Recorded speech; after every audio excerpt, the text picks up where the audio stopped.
When is an honey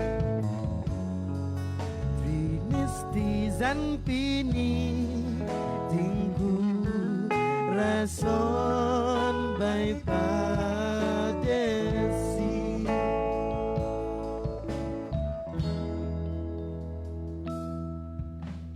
Mong yi hầu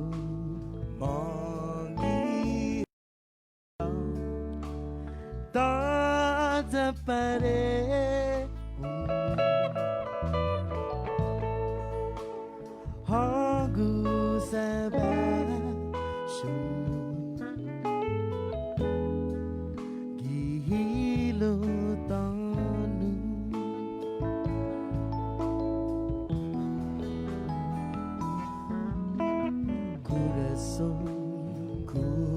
Corazón Maasin ay nuwang Sa estatu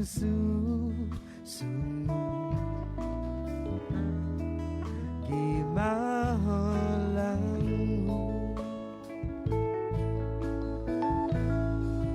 Na izuneni Winay Zan fondon ku Rasolo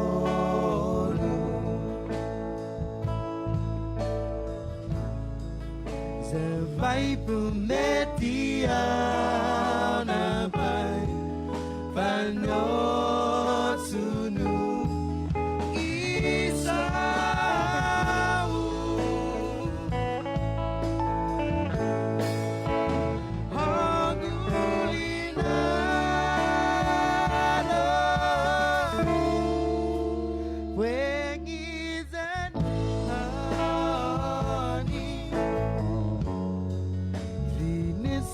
Zan pini tingku rason by padesi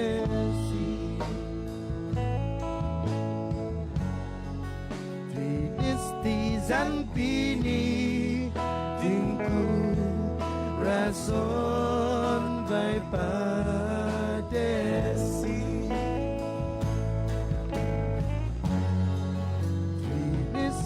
Zan pini tingku rason Kurason by padesi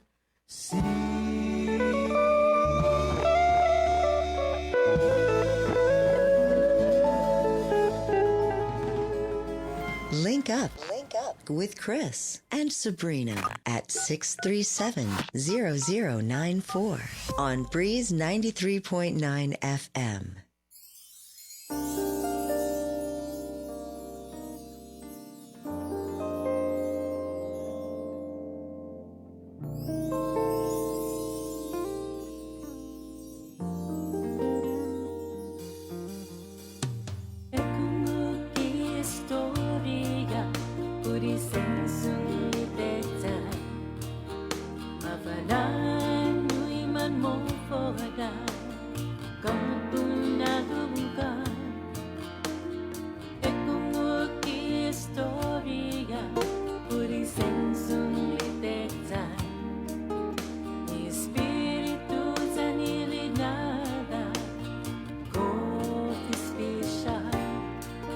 Masagati man antigo, gwinigis ng buwan, mapanay yung espiritu niya, anyay natin, man magupi man hobing, zani man namko, magup sinintinigan, zan para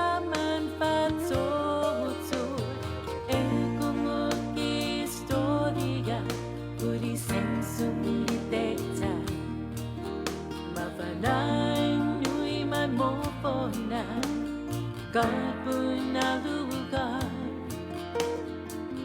kung uki istorya Puri sensung iteta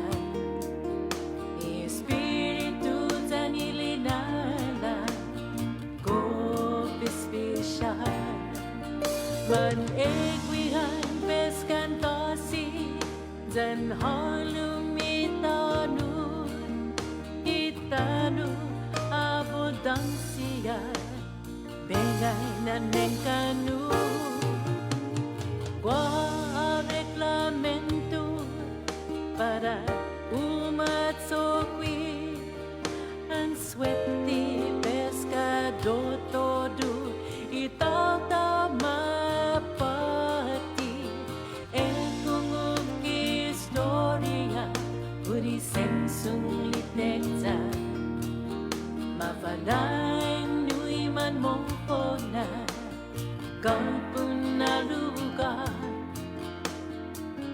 kung istorya uri sensung litekta Espiritu zanilinala go special wa todo klasin golay pat fruta siya Jongkon ni zuksu ni uto para ipamilya Matura man mahatsa iguma at sulati Rispeta itanulitektan Zago patendi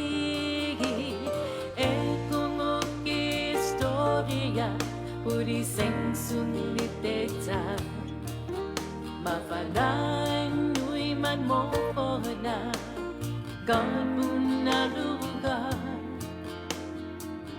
kung istorya Puri sensung litektan Espiritu zanilinala Coffee special Espiritu zanilinala Coffee special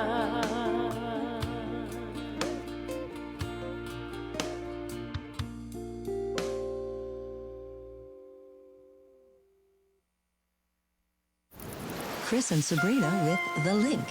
Here on Breeze 93.9 FM.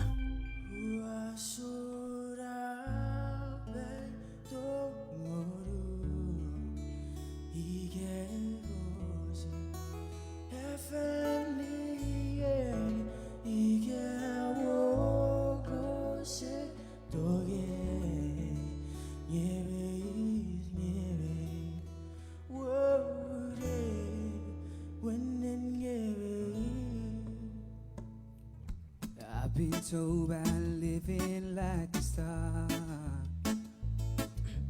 Hotel rich champagne and caviar But no one ever showed me the river And that really hurts Baby, it really hurts Try to sell your body and your soul It's the price you pay for rock and roll But no one understands it, how you feel Oh, it's so real Oh, it's so real Baby, don't you cry for me It's an illusion, just an illusion Thought I knew what life should be It's an illusion just an illusion Baby, don't you cry for me It's an illusion, just an illusion Thought I knew what life should be It's an illusion, just an illusion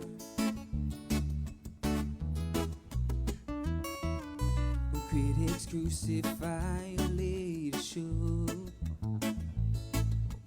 Another drink and then you lose control But then on stage I feel a fire burn There is no return I'm always on the run I give it to you, babe, with all my heart Before it's not too late Oh, it's not too late Baby, don't you cry for me It's an illusion, just an illusion Thought I knew what life should be It's an illusion, just an illusion Baby, don't you cry for me. It's an illusion, just an illusion. Thought I knew what life should be. It's an illusion, just an illusion. Pura peito moru, ike kose FNEA, ike wo kose doge. Nyebe, wo ye, when nyebe.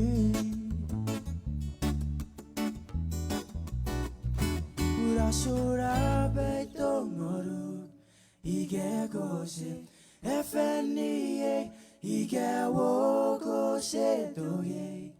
Nieve, whoa, yeah, when the nieve. Rosinha uli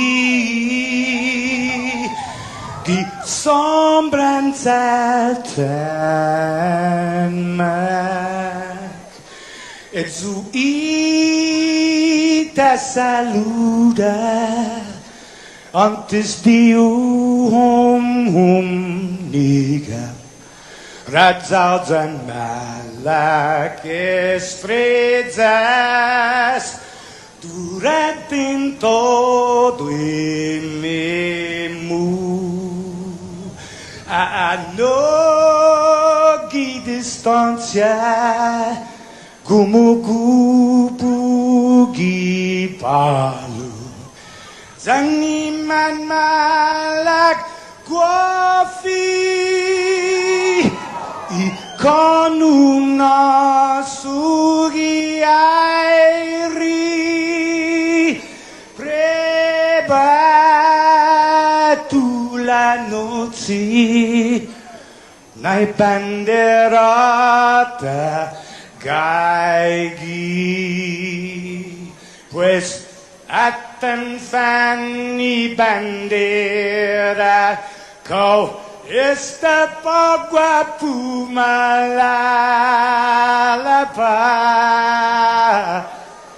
giluk tanu man libri, sentamiti man ko badi.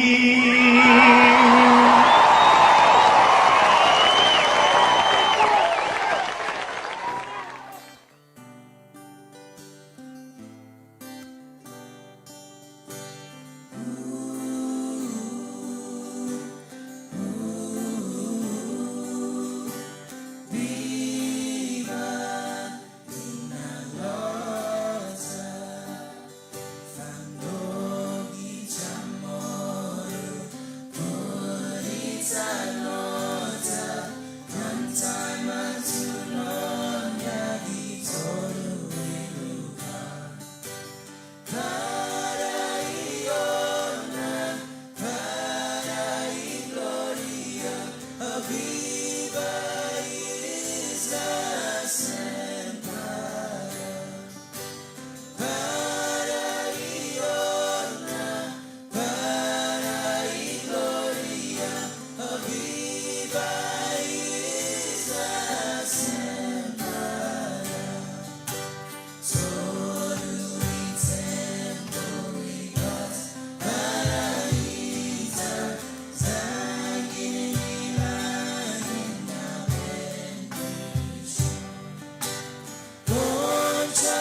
upset.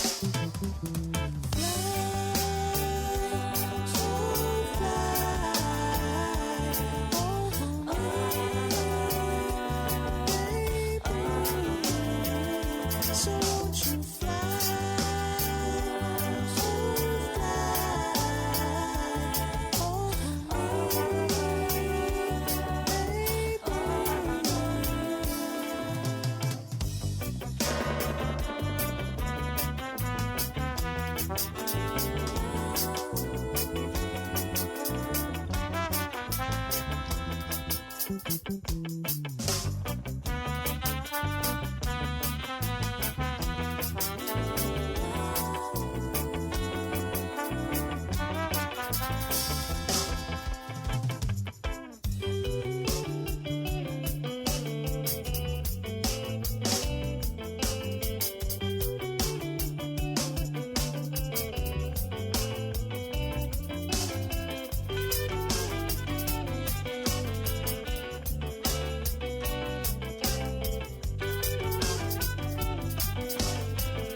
It's up to you what you wanna do in this lonely summer night. Just make sure that it's worth the while and that it feels alright. All good vibes.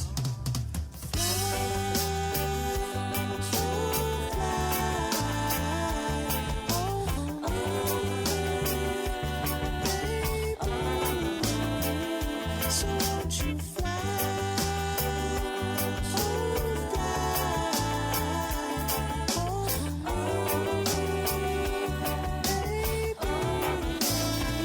So won't you fly? So won't you fly? So won't you fly? So won't you fly over me, over me?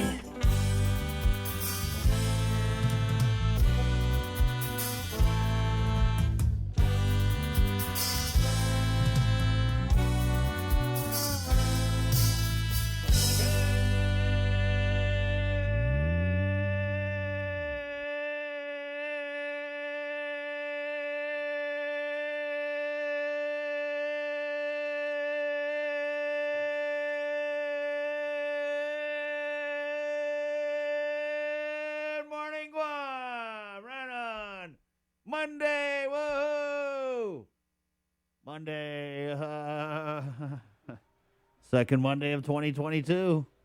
Are you gonna do this all the way through the year? If I can, 14th Monday of the year. if I can do the math, I'll do it, bro. Good morning, Jason. Good morning, man. I'm actually quite surprised. I still have a voice this morning. Oh yeah, because you were at the game yesterday. I was calling the Rising Stars Showdown. awesome. Our So- first ever Rising Stars yeah, showdown. so Mr. Joser and I had quite a long night last night. Wow.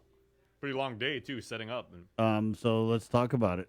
okay, so it featured the island's a select group of freshmen and sophomores. So it was the underclassmen, and Yeah. we had like the live stream. It looked beautiful, by the way. We brought it to you in stunning high definition. So if you guys Yeah. haven't seen it and you guys want to cheer on some of your cousins, your favorite school, you just want to support the coaches and everything like that, go check it out. I've got it going up on YouTube right now, but it's still on Facebook, and it's going to be there forever. Wow. And Joser's camera work was fantastic. If you're wondering, Of course. he was actually Joser's over here like, Sir, yeah, turn the yeah, camera I on was- your son. He doesn't my want camera work was okay. Yeah. You know, So he was actually because of course Joser is like what 5'3". He's 5'3" and maybe wow. like 100. Wow, Jay, give him at least a couple and inches. and Joser's like 130 pounds, dripping wet, right? He's a light guy, so they actually put him on top of this this big box truck, this like one of nice. those like supply trucks that Yeah, we have. yeah. So he was up there, best seat in the house. So like the angle that you got of like the wide- nosebleeds. Yeah. So the wide shot of all the action and everything like that, Joser. Also, if we missed a play, if we said, "Oh, look at that pass," and like he was still stuck like on the quarterback, that's blame Joser. Nice. So Right, that's sir? that's going up on YouTube. Maybe we could play a little bit of it this morning. Or Yeah. tomorrow or something. I don't know. there's- but, Awesome. I mean, as for the game itself, it was really, really fantastic. I mean, it was the score was. I mean, there were two teams, the Thrashers and the Phenoms. The Phenoms scored early on their first possession. Took the Thrashers a couple possessions to come back, but then they did, and then the score was kind of like they had this little bit of disparity. And then right before the game ended, the Thrashers tied the game, and we're all looking. We're like, oh boy, overtime. And, you know, when you do stuff on TV, because it was also, like, on TV Live, we're thinking, like, oh, boy, what does this mean for time? And Oh, we're all- boy. Yeah. I mean, if it was on the internet, we'd still be there right now. You Yeah. know, you can do 27 overtimes. But, yeah, really good game. The environment was very, very safe. I was actually nervous because that was the first time I've covered Yeah. and called, like, a sports game in almost exactly You were 2 nervous years. because of the Omicron, right? Yeah. Yeah. I mean, the last time we actually did like a live sport, or the last time I did a live sporting event was the FIBA game where Team Guam took on Team New Zealand Wow. over at UOG. So been a minute, but I guarantee you didn't miss a beat. Well, it was awkward for me too, and my eyesight has like let's say my ocular capabilities have degraded like a little bit. So I was your like, your and ocular capabilities. yeah. So Ron? I was standing there on the field, and I was like, oh, a good tackle by number 91, and Dave Delgado, who was like doing the game with me, he's like, actually, that's number 42. I was like, oh, okay. So welcome to Team KUM Kitan Sports. I should have. I'm wearing my glasses right now, so I can. Gotta make get sure. carrots, bro. Yeah. So that was awesome. Are we saying who won yet or no? Not really. Oh yeah, so it was the Phenoms who won, and then Okay. the Phenoms were made up of players from FD, Guam High, Sanchez, and So the North, Teton High. right? They were the kind of the northern team. Kind of, yeah. Yeah. And then the other team, the Were they- Thrashers, Okay. they were made up of teams from Southern High, GW, JFK, So it wasn't exactly north south. and Ukudu. Yeah, Got yeah. it. It Okay. wasn't regional on them. Right. Awesome. But Thank you. the future of Guam high school football, and you know that is a big thing on Guam. Yeah. It is bright, and those players, I mean, they got. Yeah. was an In invaluable fact, we just had a former high school football standout signed to play Division I football. Yeah, DeAndre Cruz. Exactly. And we were talking about this last night on the broadcast because we're like, you know, okay, he's always been DeAndre Cruz. He's always been a man. He's always child. ate his kadu. Yeah, I mean, the guy's always been like a physical freak of nature, and Yeah, you know, yeah. like he outstanding basketball player, you know, football player. He's one of those guys you see at the game, the youth football game. You're like, can we check the other team's IDs? Yeah, but also he is not at an easy road because you know he was playing running back when he was here, Right. switched over to linebacker, Yeah. blew out his knee, had to do Yeah. like a whole year of rehab. And then I think he went to like a community college, and then he Junior got college. signed for Yeah, so he junior went to college. JUCO, and then Yeah. like, and now he's actually playing Division I in New York. And Crazy, we're so yeah. proud of him. Don't give First- up on your dreams, kids. Exactly, first ever pure Chamorro to play in Division I football. Remember, the first actual Guamanian to play Division I football was back in '90.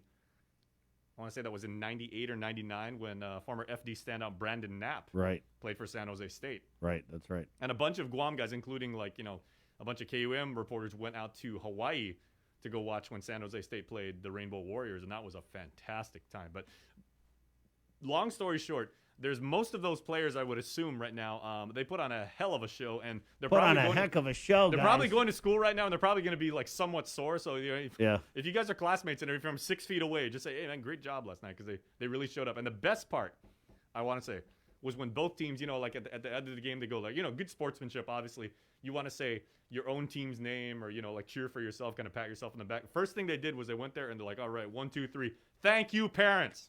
Yeah, they do that at the Yeah, games. they do that, but that's always so good to see. 'cause, Yeah, I it mean, is. I mean, you know, as a parent and everything, how much you have to sacrifice and give up of your own time so that, you know, your kids can, you know, do something great. So I mean, that was such a wonderful way, like a cherry on the top, a wonderful Right way on. to end the game. Can we shout out to the refs too? Yes. Yeah.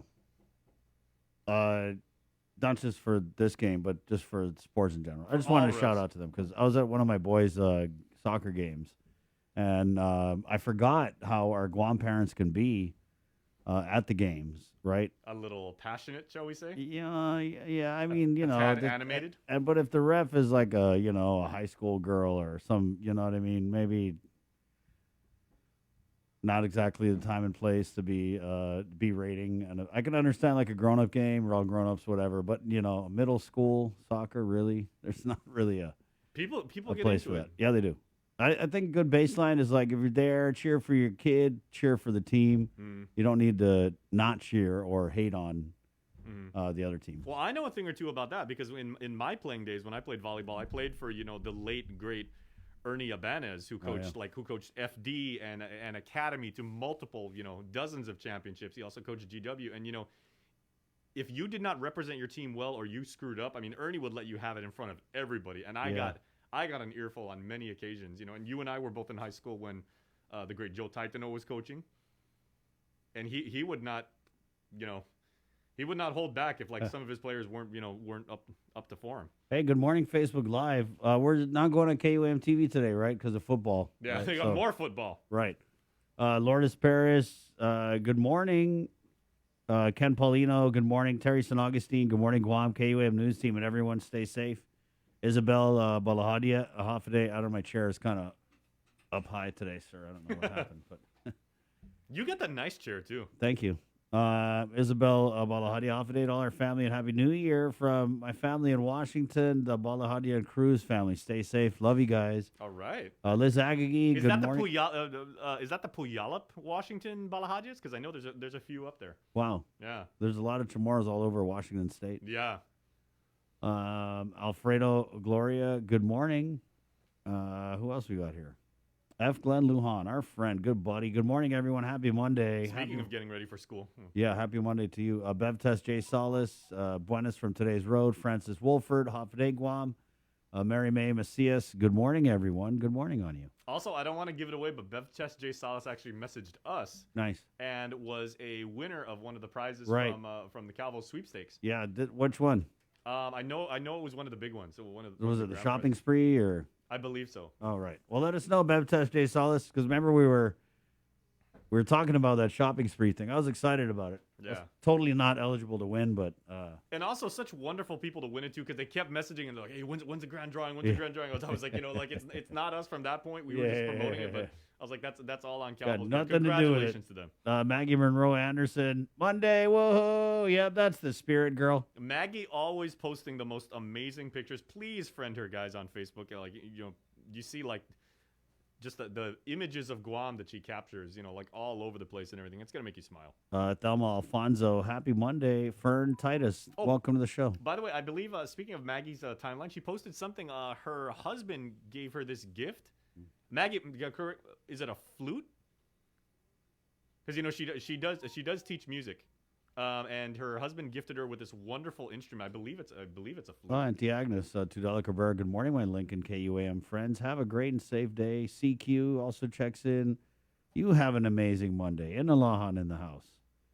Mama Bear, Debbie Davis, of course. Good morning. Nestor Quintanilla. We got something from Nestor's daughter, Jay.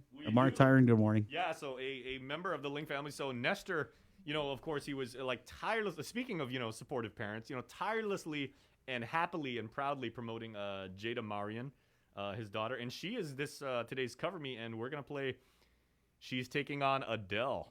Oh, my cover God. that is not easy to do, but I've actually seen the cut, and Jada does a fantastic job of it. So we're gonna show you that video. We're gonna show you how she just perfectly belts out the notes. That's tough. That style of London, kind of bluesy. That style jazz. of really good singing Yeah. that Adele does. Yeah, she does a pretty good style of really good singing. Yeah. Okay, so here it is. The Christmas present. Santa came a little bit late for Maggie Monroe Anderson, but her husband gave her this flute. So apparently Maggie is also a flautist, among other things. Is that what you call it? Yeah, a flautist. Not a fluter?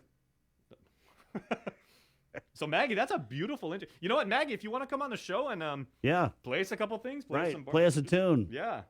What's a good flute song, Jay? Roberto Fraccassini came on last year, and he actually played. What a Wonderful World. Yeah. I was talking to my kids about that song. I always try and play old people music for my kids. But would you say that song, What a Wonderful World, is it a sad song, Jay, or a happy song? Because I was playing it for my kids, and I was like, what do you guys think? Is this a happy song or a sad song? I've seen it actually played at funerals. Yeah. It's happy, but you Pensive. got to go through this valley before you get to the peak. Right. Yeah. My kids told me that they feel like he's just talking about all the things he's seeing, and it's up to you to decide if it's happy or Yeah. sad. right? And Look it up, guys. Louis Armstrong. It's a jazz Yeah. standard. So if Yep. if you can pull that one off, There's a line in there. I hear babies crying. I watch them grow. They'll learn much more than I'll ever know. That's so true. deep, right?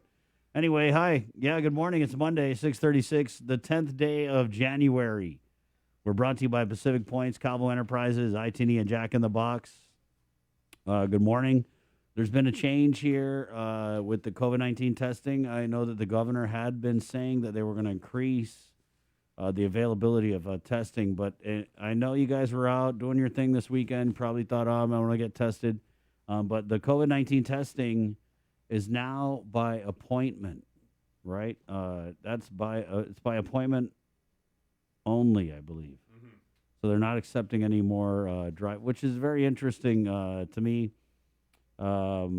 Jay, you got the info on that? Yeah, and Adaloop says this will, and I'm quoting from them in their press release. They say the transition to an appointment-based system will, coming from their press release, allow for smoother processing and reduction of long lines and wait times. Hours of operations will also be extended to accommodate more people, 8 to 12, and then 1 to 3. Right. So that's limited unscheduled drive-up hours. Yeah. So jump on this right now, everybody. You can make an appointment anytime online. Right. And This is a huge turn, though, guys, and we're just trying to get you guys the information. It came out. I want to say they started pumping it like Thursday, Friday maybe. But yeah, so that's what it is. It's appointment only. Kind of interesting. I mean, 8 to 12, and then 1 to 3 though. I mean, I was wondering if they were actually going to be open during like the lunchtime hour, when you would expect that like a lot a lot of people would, right, would want to go. But I mean, you can schedule your time around that. So 8 to 12 and 1 to 3, but by appointment only. You got to go to tinyurl.com/COVID stops with me. You can do that anytime. You can schedule it, 4 or 5 days into the future. If you need it, talk to the boss and say, I need some time. I got to go get tested, or you need to get tested that day. Right. Jump on the website as soon as you can and everything like that. Make an appointment, get your time locked in, and then according to what the press release says is the process has been so refined they're going to be able to get you in and out. Nice, guys. So yeah, it's tinyurl.com/COVID stops with me. And keep us posted on the process. Are you able to get an appointment in this morning? Maybe we can try and book one and see if it's backed up or what. Interestingly, I'm looking at the news script we had. It's I just want to make sure we get this right. It says 8 to 12 on the script that I had. I got to verify this, but you're actually looking at the infographic from Adloop, and it says 8 to 11 and then 1 to 3. Yeah. So I would say just go with the 8 to 11 because we don't want you guys to like have to go out there and then get burned, right? Right, but just keep us posted, guys. I don't know. Does this make it easier for you to get tested, or does it make it more difficult? I would think that the way we were doing it, where you had people lining up, they're used to it with this Omicron and the obvious surge we had last week. I feel like we should be just making it easier for people to get tested. And I could tell you right away, just people I talked to over the weekend, they were a bit put off by having to make an appointment. But again, that's what they're doing, and that's what it is. So let me know. Is it hard? Was there a backup? Was there difficulty in you booking something? Because I know it's Monday.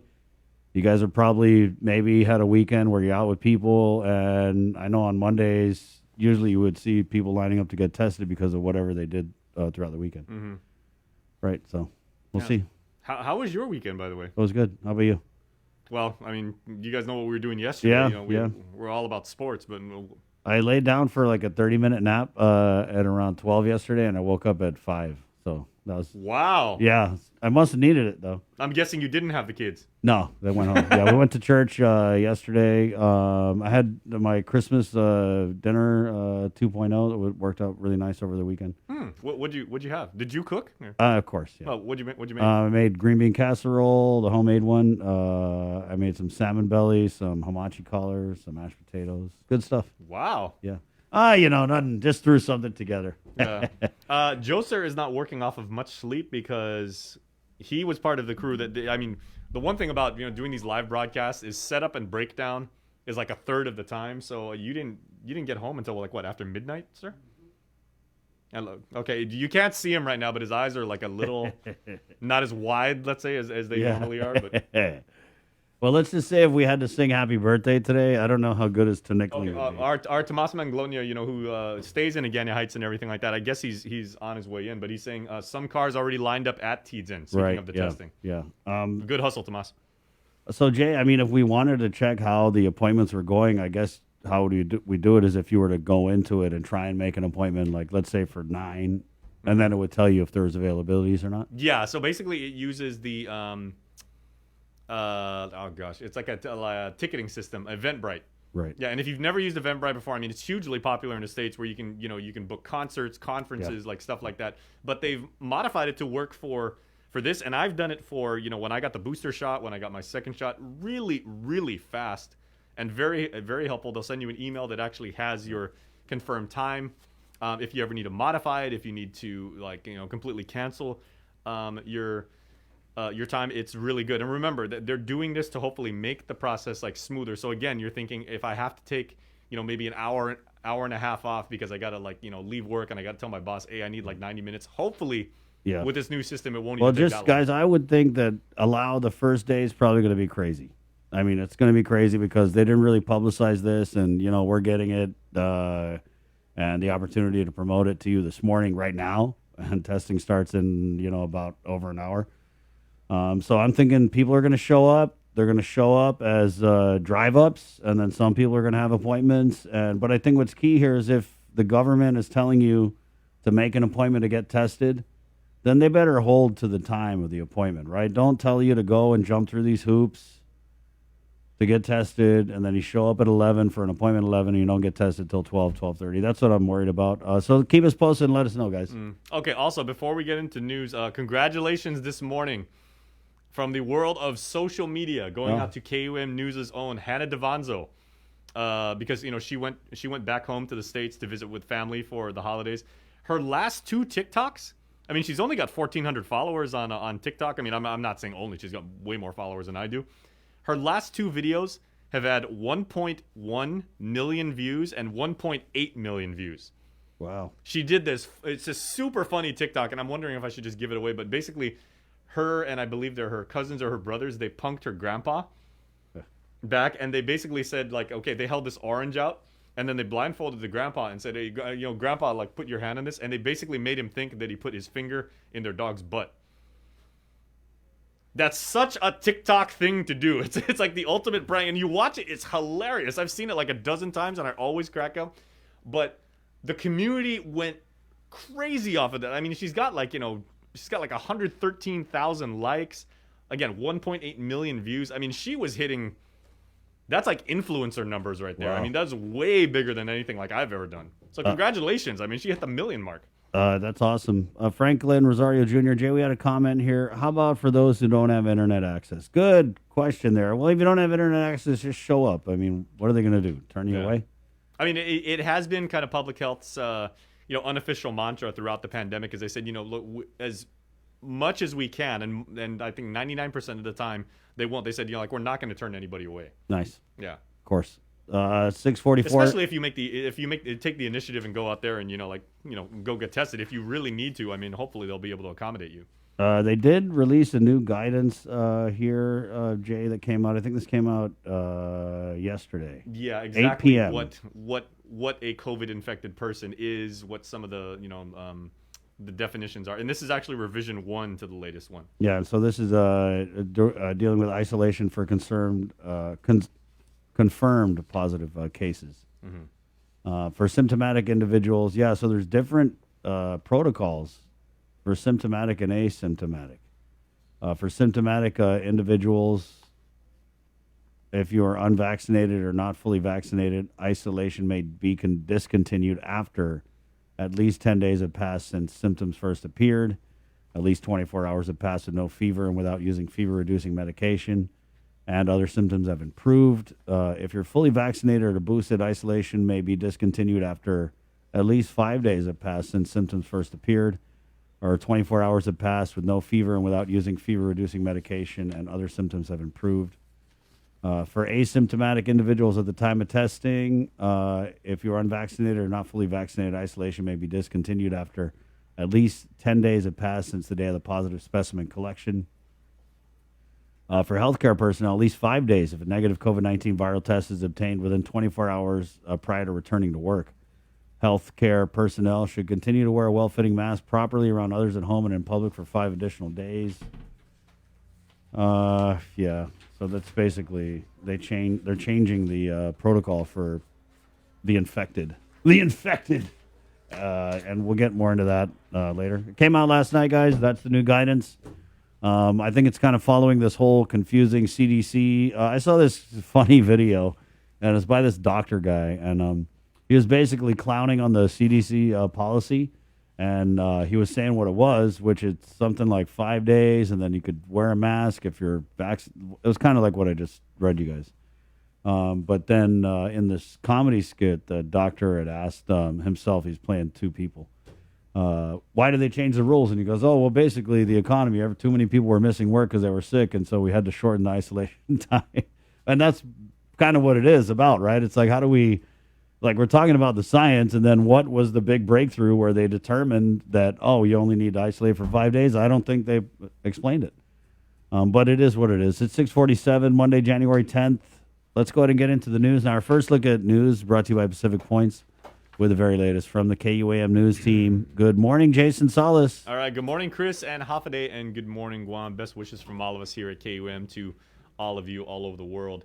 On Sunday, getting you up to speed with the island's latest COVID data, the Joint Information Center did report 13 people hospitalized for COVID-19. 2 people are in the ICU. Both of them are at GMH. In Tamuning. Of the 13, 9 people total are at GMH and 4 are up here in Dededo at GRMC. 9 are vaccinated and 4 are unvaccinated. There were 121 new cases of COVID-19 out of a sample set of 952 tests that were run on the 7th. Results of that did not include the private clinics, of course, Chris, though that data will be factored in today. So again, we're coming off the end of a weekend. Expect the numbers to bump a little. To date, there have been nearly 21,000 officially reported cases. The island's CAR score remained. It soared over the weekend heading into Friday, but it is at 89.7. Is that a record? I believe. Well, definitely this is the highest we've had, like in, like at least a half year. But 89.7. We put this on social media. People were challenging it, chastising it, being afraid of it, wondering, what the hell's going on with it and everything. But 89.7, and it's been that way for 2 days right now. Once again, 121 cases out of 952 tests. That's roughly, a test positivity rate of a little bit better than 10%.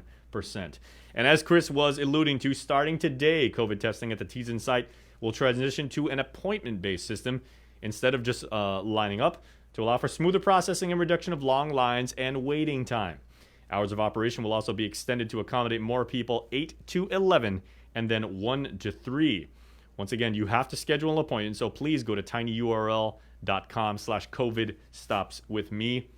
To the commenter's question, Chris, they kind of prefaced this, and they said unscheduled drive-ups will be accepted, but on a limited basis. So, I mean, if we get 1,000 people driving up, they'll try to handle as many as they can given their supplies, but a limited basis. So do the right thing. Please use your smartphone, go to your friends, maybe your friend's house, ask somebody to register for you. Do the electronic version with internet access. That is the best way to make sure that you can get tested.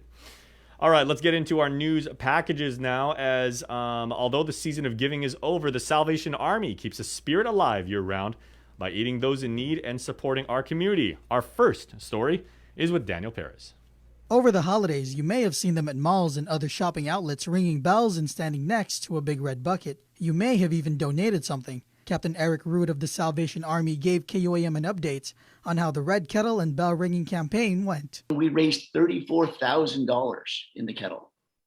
So it's incredible the amount of difference it makes when you have a volunteer out ringing a bell as opposed to someone who's making minimum wage out there, because volunteers are excited. They get to see people and share their joy, and they see their neighbors and have family come down. And I think that's a lot of that's the fun part. Corps Officer Carrie Rood expressed her joy on how successful the campaign was. We've never seen the support that we've never seen it before It's so to generous. this level. Yeah. I mean, people are just so invested in their island and they want to do for others. It's a beautiful thing. So it was a really good Christmas. It went very smoothly, and we were just richly blessed by the community because so many folks came out to help out. Captain Rood says that the money gained from donations will be put to good use. All the funds that we make directly stay here in our community. We are able to buy food for our food pantry, feminine items and children diapers and all the things that people need throughout the year. Captain Rood added that the Salvation Army has a saying, "Need knows no season," and said that all donations will be used throughout the year to aid those families and individuals that are going through a tough time. Daniel Perez reporting for Guam's News Network. All right, to court news now. A very disturbing story from Tyler Matinani as a sailor was able to buy himself some time from his sentencing for a child pornography case in federal court. Tyler has the latest with this story. 23-year-old Austin Dodge was involved in an online group chat where the price of admission was the trading of images and videos of child pornography. He was able to dodge prison at least until February. He tuned in via Zoom from Florida for his sentencing hearing on Friday through the District Court of Guam. The U.S. Navy sailor was stationed at Naval Base Guam in 2021 when he was caught exchanging child pornography, or CP, with 41 other people. He pleaded guilty in November 2021 to advertising material involving CP, and in turn was able to get the charges of distribution and possession dropped. He faces 78 to 98 months in prison. His attorney, William Gavris, is fighting for 60 months. Quote, "When I first got this case, I asked to be taken off of it." He continued saying, "It's not a matter of competence, but I just didn't want to see the videos," said Gavris. However, he explained how he was somewhat relieved when he realized the videos and images weren't as severe as other CP cases due to the ages of the victims being 10 to 17 years old and not younger.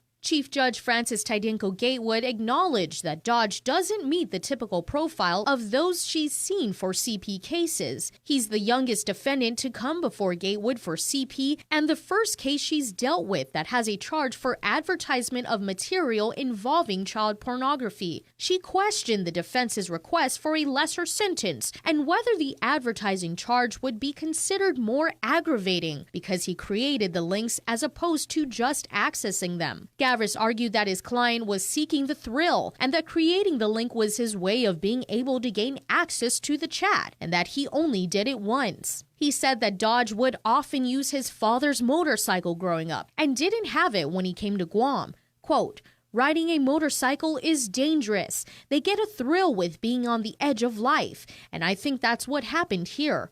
One thing I want the court to focus on is he an advertiser or a possessor?" he said. Gatewood acknowledged that Dodge had adverse childhood experiences and that the court needs to avoid disparity in sentencing. His hearing was continued to February 2nd. Reporting for Guam's News Network, I'm Tyler Matinani. All right, in this next story, Chris tackles the question of, are there enough environmental safeguards in place for a proposed resort to get green-lighted? Here's more on the speaker's thoughts on the Vista Del Mar project. 24 acres, 26 floors, 796 hotel rooms, 300 condo units, a 60-home subdivision, and a water park. All of that slated for construction as part of the $700 million Vista Del Mar project near the Two Lovers Point, Dos Amantes planning zone. Vista Del Mar has already applied for variances to double the height of their hotel. The project has received initial approval from the Tamuning Municipal Planning Council, but is currently trying to clear regulatory hurdles with the Hybrid Land Use Commission. Legislative Land Chair Speaker Therese Terlahi says GovGuam agencies have lodged their red flags on the record. If you look through the agency's concerns, a lot of them have concerns. Some of them said, stop the project, don't move forward because of these concerns. Some of them said, we have these concerns. So if you can address these concerns and, go ahead with the project. I'm looking very closely to see if you're going to put conditions on that is going to protect the environment, protect the concerns that have been raised, and whether we're going to be able to enforce those. And if not, then they should not be given approval for the project. Vista Del Mar, if approved, would be built north of Tumon in what was zoned a decade ago as the Dos Amantes Planning Zone, an effort to promote hotel and resort construction outside of Tumon. But Guam Visitors Bureau President Carl Gutierrez said he knows little of the project. Meanwhile, Environmental Action Group Save Southern Guahan has lodged its opposition to the development, and Speaker Terlahi says environmental concerns might not be the only ones at play. She adds cultural and historical assets could be disturbed as well. I'm concerned, of course. I mean, every time we know that all these areas across the shores of Guam are potential burial sites, especially in Tumon. And we know, that there are ancient villages sites as well. A hearing before the Hybrid Land Use Commission for the project scheduled for December 23rd was postponed. This story is developing. For Guam's News Network, Chris Barnett reports. All right, let's tackle some regional headlines now, as Tomas will be on later on the show to go into full details. But what we can tell you now is that Governor Ralph Torres says no CNMI judge, current or former, is fit to hear his lawsuit against a legislative committee that is holding him in contempt. The governor and his team were absent from their weekly press briefing Friday morning, but his legal counsel Gil Burnbrick is firing back to claims made by Chair of the Judiciary and Governmental Operations Committee, Selena Babauta, saying that the governor did not seek a personal meeting with NMI Supreme Court Chief Justice Alexandro Castro. Burnbrick says one of Governor Ralph Torres' attorneys requested a conference to seek clarification on Castro's order to notify the clerk of any cause or reason on why former Judge Timothy Bellis should not preside. Bellis was appointed to hear the lawsuit, which challenges the legislature's subpoena that Torres was held in contempt for. All 5 Superior Court judges recused themselves from hearing the suit. And this morning, KUAM News obtained a copy of the 2-page letter delivered to the Superior Court on December 30, where Burnbrick and 2 other attorneys representing the governor wrote that Torres believes that no single CNMI judge, current or former, can be truly insulated from the highly partisan atmosphere. He says the case cries out for an appointment of an off-island judge.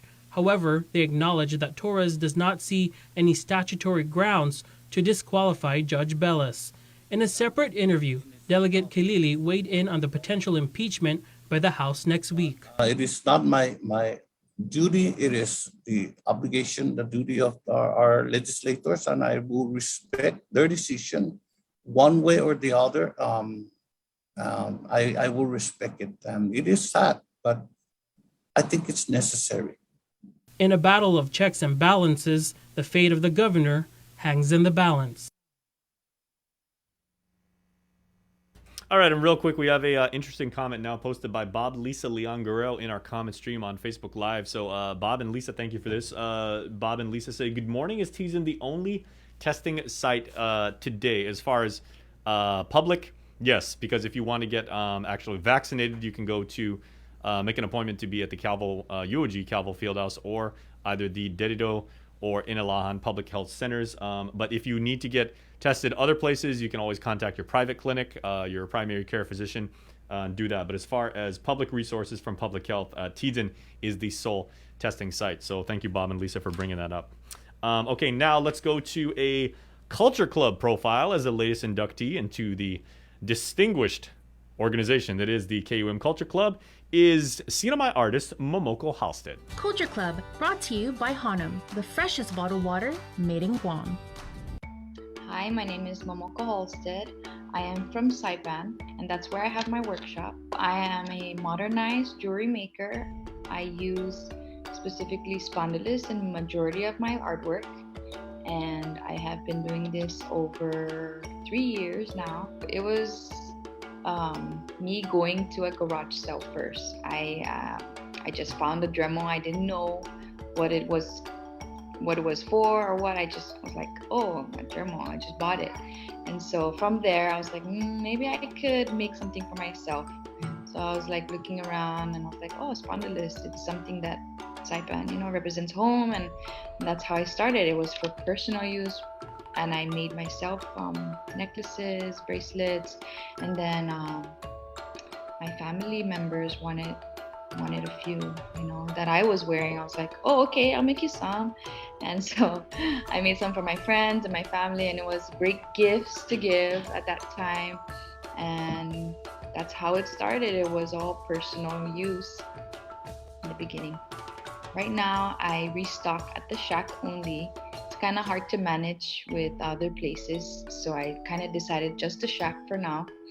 And then personal requests are on and off, especially that I just had a child. So personal requests are my favorite, though. I have more connection with my customers and what they want, and it's more personalized to them. But for the Shack, it's restocked every week. It still means a lot because it's made with a lot of time and love. So the first spondylus shells I got were from my cousin's boyfriend, and that's how I started thinking of spondylus as well. So a lot of the times I get them from friends. I get people offer me, do you want to buy this bunch? I was like, yeah, sure, I'll buy them. But the majority of the time, they're given to me. And then I do find spondylus here on the east side of Saipan. It's usually on the east side. In the beginning, I kind of tested out on myself what metals to use, what rope is best. And so I did spend a few dollars of my own to kind of experiment what everybody would like, which one's sellable. And so though I kind of realized the gold chains were really sellable. And now it's majority of my sales is the heart of CNMI, where the pendant is just the regular circle. It's like the traditional look where we used the spondylus money, that design. And so that's the most popular right now.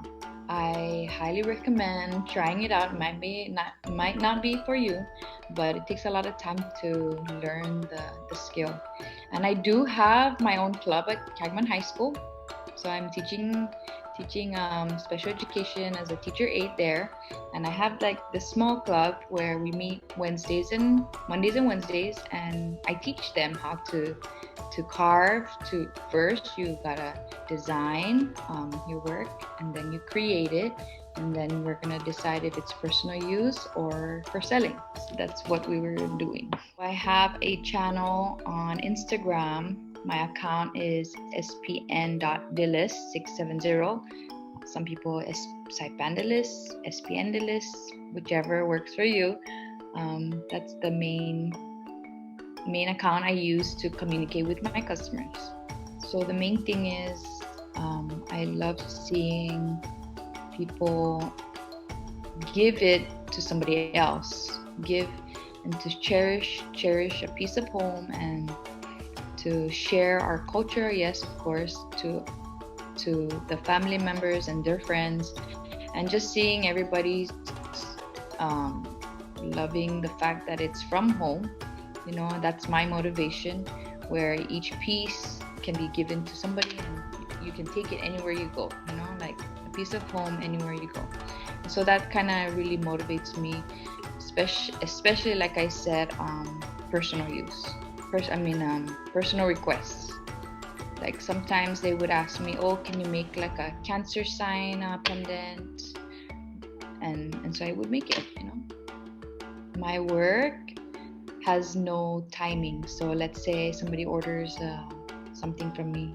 I don't really usually give a time that it would be done, because I would like to work on it as much as with my 100% work, my love. And I guess it does take time. It's very time consuming, and so it could take months for an order, but people do wait. And I really appreciate everybody that has supported me, everybody that has helped me through all the years and gave me ideas, suggestions, and just even the Shack, they've supported me so much. I've started off with Mariners Creation, and even them, they've given me this platform. And so I really appreciate everybody, especially the other spondylus artists out there. it's a real community that help each other with the artwork. And so I believe that anybody that's trying to do something should try it. And if you don't like it, just move on to the next, you know. Culture Club, brought to you by Hanum, the freshest bottled water made in Guam. I love that, Chris. Cypandulus. Yeah, it's very clever. Spondulus. So smart. Support local artists, everybody. Obviously, that goes without saying. I want to actually read another comment. This was sent to me on WhatsApp from one of my boys from high school, Gil Kama, senior nurse at GMH. He's been there ever since basically the only job he's ever had since we finished UOG together. He's also in the Navy, so Gil, thanks for your service. And his kids actually, speaking about a living legend, Joe Taitano before, basketball coach, runner at JFK and everything.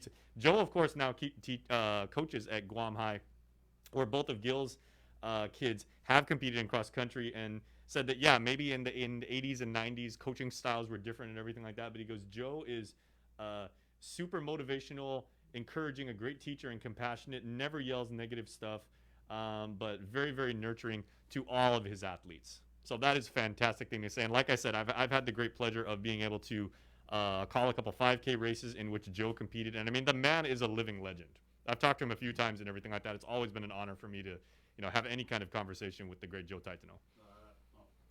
Before we get to Chamorro news, there was some breaking news that came out of the office of Senator Jim Moylan. He has announced via press release that he's tested positive for COVID-19. Go ahead and read this. This is from the office of Senator Jim Moylan. Saturday morning, I woke up with a sore throat and some sniffles. Since the symptoms were a bit unusual, instead of heading to the office to start my day, I drove to the TGEN's testing site for precautionary purposes. That afternoon, I learned that I tested positive for COVID-19 and was provided the isolation policy for the next few days. So far, I've been fortunate that my situation is not as severe as some of the stories we've all heard. Luckily, I did not break a fever, but the energy levels certainly fluctuate throughout the day. I want to add that I'm fully vaccinated, inclusive of the booster. I've been able to rest up over the weekend and focus on the work week ahead, which I will be conducting out of the house.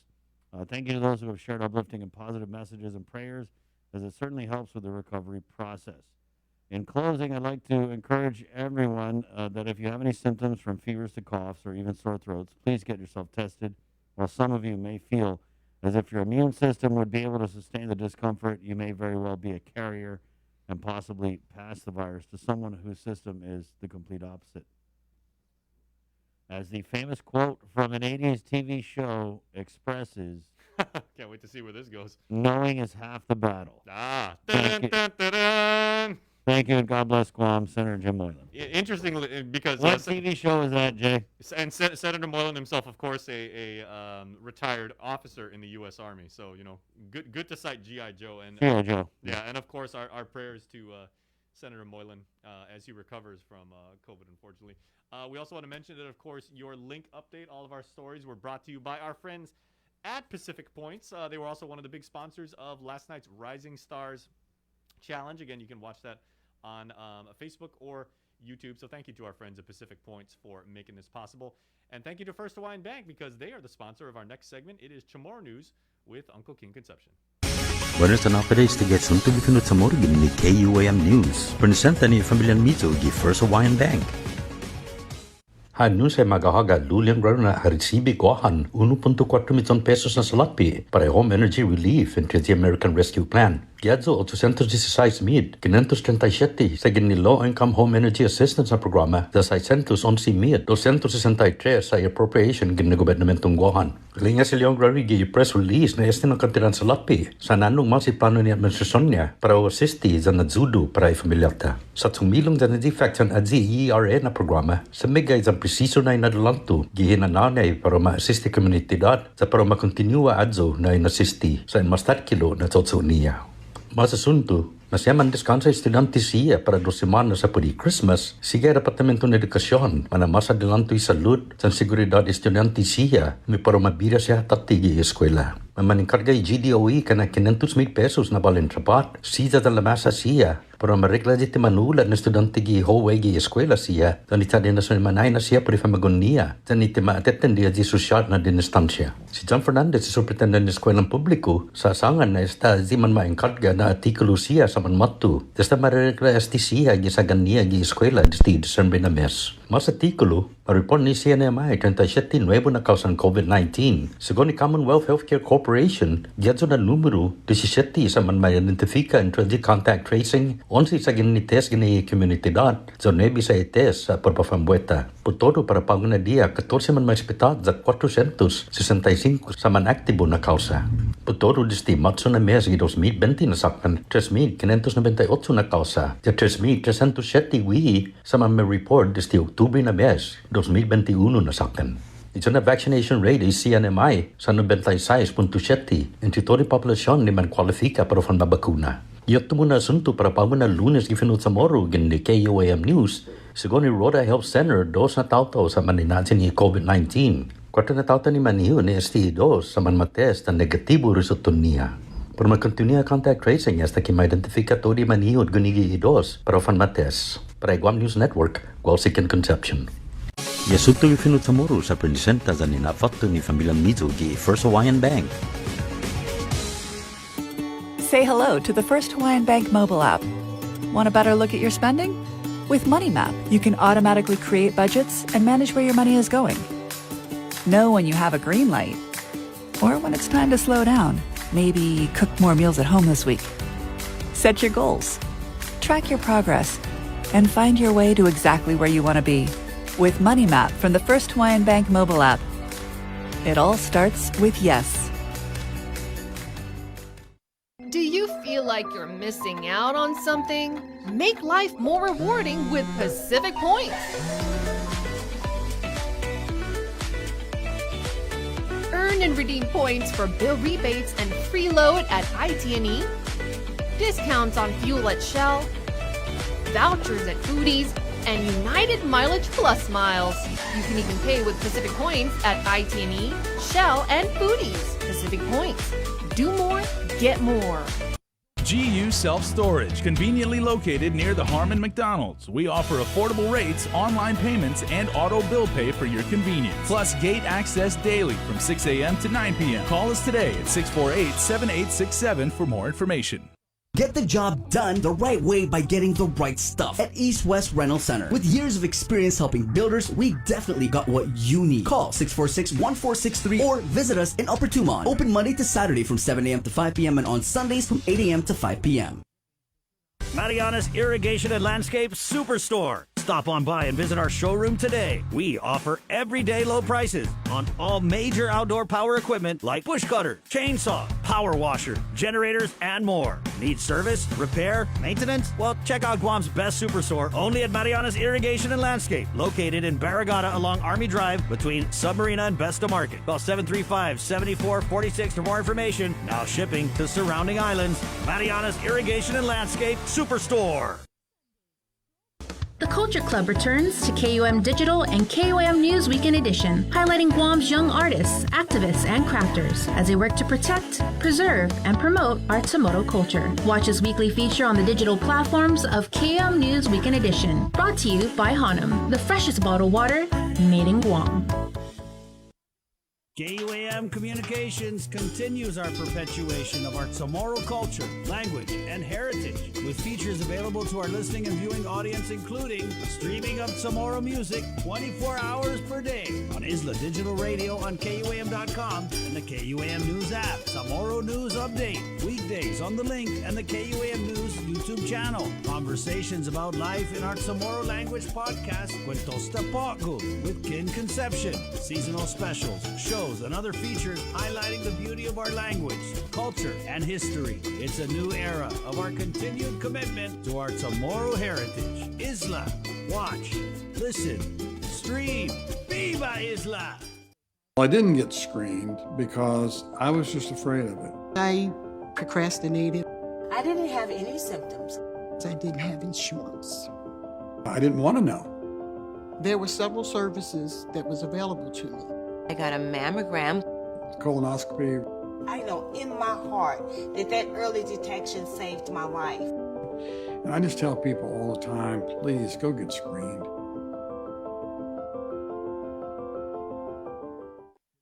Uno Mixed. We're mixing it up on the last Thursday of every month with a look at lifestyle, entertainment, food, and so much more on the stations, networks, and digital platforms of KUAM Communications. Uno Mixed is presented to you by Docomo Pacific, Better Together, and Pepsi. That's what I like. Pacific Matters is a half-hour news, culture, and lifestyle show focused on issues that impact Guam, the Northern Mariana Islands, and the larger Pacific region. Join Tomas Naglona every Monday to discuss politics, trends, and take a deep dive into the issues changing our island home, because what happens in the Pacific matters.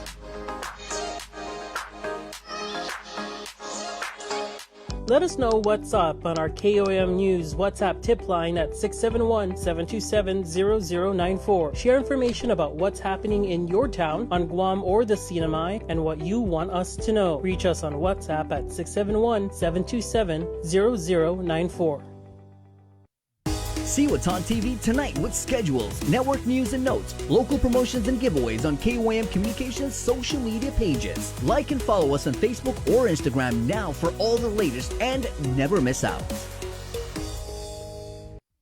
This season, KUAM Communications is ready to go with more games, more championships, and more sports specials guaranteed to bring out the fan in you. Don't miss a minute of gameplay from NBC on KUAM TV8 or from CBS on KUAM TV11. We're bringing you all the action and excitement brought to you locally by Marianas Irrigation and Landscape and Docomo Pacific.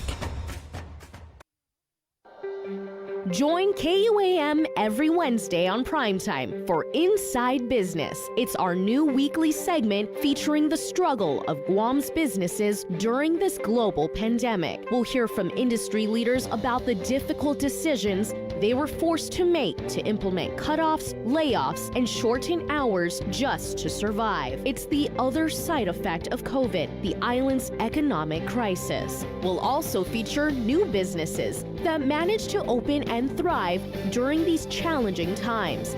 It's Inside Business every Wednesday on KUAM News Primetime. We know you're tired of hearing about COVID-19. Some of you are probably wondering whether this is ever going to end. However long it takes, we all have to do our part, including our children, to hold the line. You can protect yourself and your family by getting vaccinated. And if you're already vaccinated, don't let your guard down, because you can still give and get COVID-19. And if you're not vaccinated, remember that if you catch the virus, you could suffer more severe complications. At the end of the day, it's the choices we make to protect ourselves, our families, and our community that will control the spread. We know it sounds repetitive at this point, but again, wash your hands, watch your distance, and wear your mask. Together, we have to hold the line.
Good morning.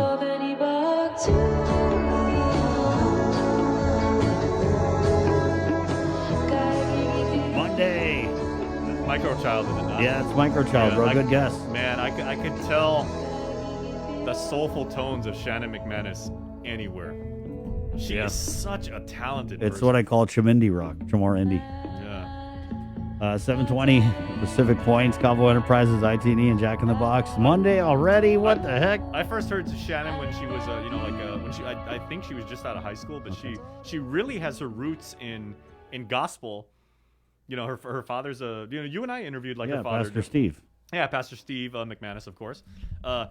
That church, or the structure where their church was, is now Guam Career Tech High Academy. In Hoggett. Yeah. Can you imagine that when your school, your campus, is literally right on the beach? Take a selfie every day. Yeah. Right, and then we got that little coconut tree that's right there. Yeah. But I remember Shannon, and she was doing, music competitions, and then, in the early days of social media, there were videos of her doing just jazz classics, Ella Fitzgerald, and, gospel, and, The Eye of the Sparrow and everything like that. I mean, she's unbelievably talented. Wow. Good morning, Facebook Live, and also good morning on The Breeze. We're KUAM FM, Agutni, Guam. PD Mayor Jesse Allig, who's the Mayor's Council of Guam president, coming on in just a few. Jay, people waking up today. I know my people, they want to get tested.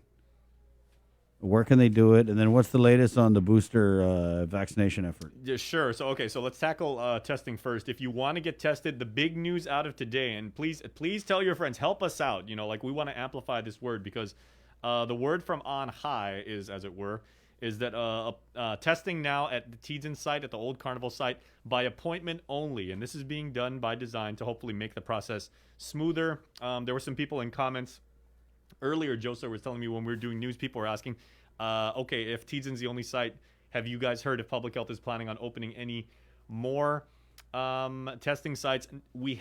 I haven't heard that at the moment. Have you, Chris? I haven't. Yeah. And what I'm assuming they're trying to do with this is not only streamline the process more, but kind of funnel everybody to the same site, because I'm pretty sure what they don't want to do is say if we had 3 or 4 testing sites all over the place, then 2 or 3 of them are going to be really, really crowded, and one's going to be not so much. So I think at least in these early days of what might be our latest surge, as we've kind of Chris was saying that last week, they're trying to direct everybody to Teedzin. So now 8 to 11 and then 1 to 3. So hours have been extended. There are 2 more hours, and you need to go to tinyurl.com/COVID stops with me. I'm going to throw that URL in the comments so you guys can just easily click on it and then book your appointment.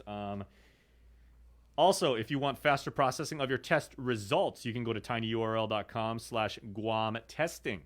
They can be sent to you electronically, so you can be at home isolating. You can be on the road even as you make your way home, depending on where you live. And you can know that. But starting today, and from today through Saturday, what's the 15th? Is that Saturday? Yeah. Today through Saturday, 8 to 11 in the morning.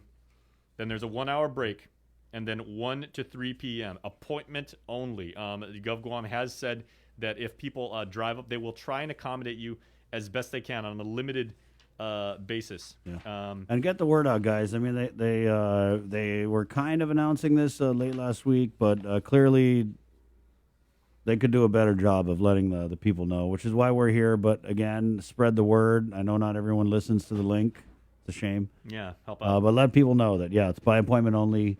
One other reason to listen to the link. I'm anticipating they probably are, because we just had someone drive by and there is a line of cars there. I'm thinking people are just going to show up. They're going to be clueless, but hopefully they'll be accommodated. Okay, one thing that is worth noting is that travel-related testing, it says here in the infographic, travel-related testing will not be offered. They don't do that. Yeah. You got to go to your private clinic. Yeah, private clinic. There's a cost of $200 or something. Yeah. So typically, and again, if you are, you don't have to exhibit any symptoms whatsoever if you want to do it for your peace of mind. If someone that you know may have tested positive, if you just want to know your status, if your employer or your organization is saying, we prefer it if you did this, just show up. I mean, they're not giving you you're not going to be interrogated or anything like that. But you do need to show up with an appointment already having been made. So go to tinyurl.com/COVID stops with me. Go get tested. Actually, guys, I know it's different how they're doing it, but man, I know so many people who are positive, who know people who are positive, and I'm talking whole families. So And then there are those other people who are sick and have the less than severe symptoms and are just staying home and not going to get tested. So Yeah, there's I know some friends of mine in the States, like over the weekend, actually, I was trying to, do whatever I could from halfway across the world to be there, whether it's supportive, whether it's, doing what I can to help like some of my friends in the States. But I know as Omicron spreads there, I know a couple of my friends are really sick. Right. And thank God, the good Senator Jim Moylan, you were reading that statement from him. He said his symptoms aren't as severe, and he's going to stay home and work remotely. But some people I know in the States are quite ill. Yeah, I have an uncle who's in the hospital in Baltimore. Oh. Right, yeah. So 7:25, a quick break, and we're coming back with our Monday check-in. Mayor Jesse Allig, who's the Mayor's Council of Guam president. That's right here on the link. Good morning. Banners, Mariana's Irrigation and Landscape Superstore. Stop on by and visit our showroom today. We offer everyday low prices on all major outdoor power equipment like bush cutter, chainsaw, power washer, generators, and more. Need service, repair, maintenance? Well, check out Guam's best superstore only at Mariana's Irrigation and Landscape, located in Barragata along Army Drive between Submarina and Besta Market. Call 735-7446 for more information. Now shipping to surrounding islands. Mariana's Irrigation and Landscape Superstore. Listen, watch, and learn from the daily Chamorro news updates from KUAM News. Catch them on the link during the 8 o'clock hour, streaming online on Isla Radio, or on the KUAM News YouTube channel for your convenience. Tune in and stay informed, all while preserving our precious culture through the daily use of our native Chamorro language. Chamorro news updates are brought to you by your familia at First Hawaiian Bank.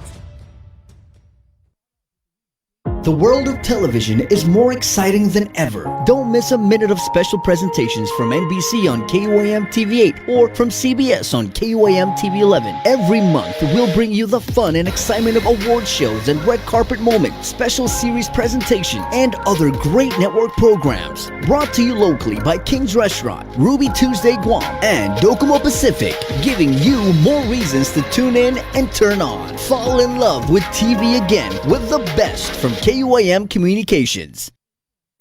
Say hello to the First Hawaiian Bank mobile app. Want a better look at your spending? With Money Map, you can automatically create budgets and manage where your money is going.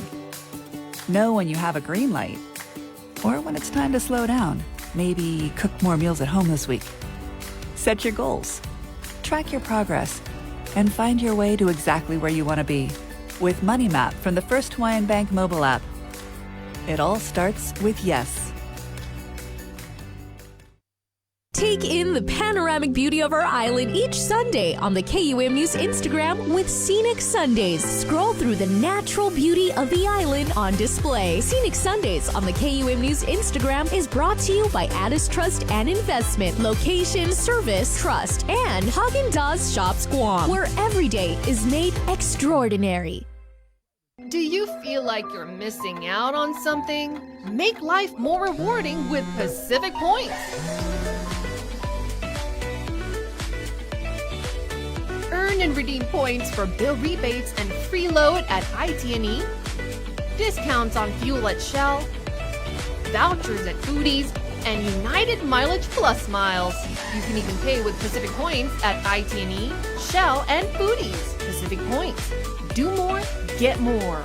GU Self-Storage, conveniently located near the Harmon McDonald's. We offer affordable rates, online payments, and auto bill pay for your convenience. Plus gate access daily from 6 a.m. to 9 p.m. Call us today at 648-7867 for more information.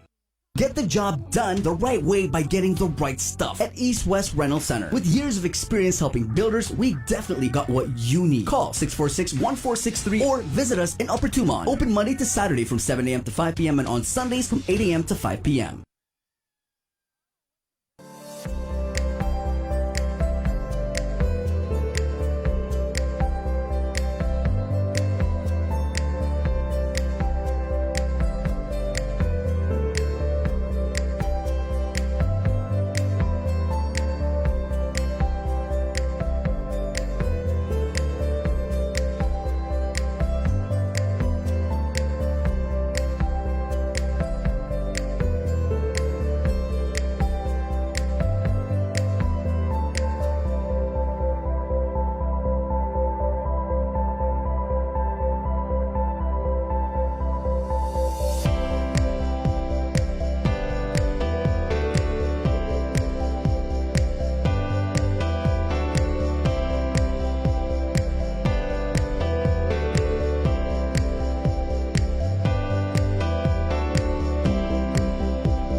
snap to relax, get back someday.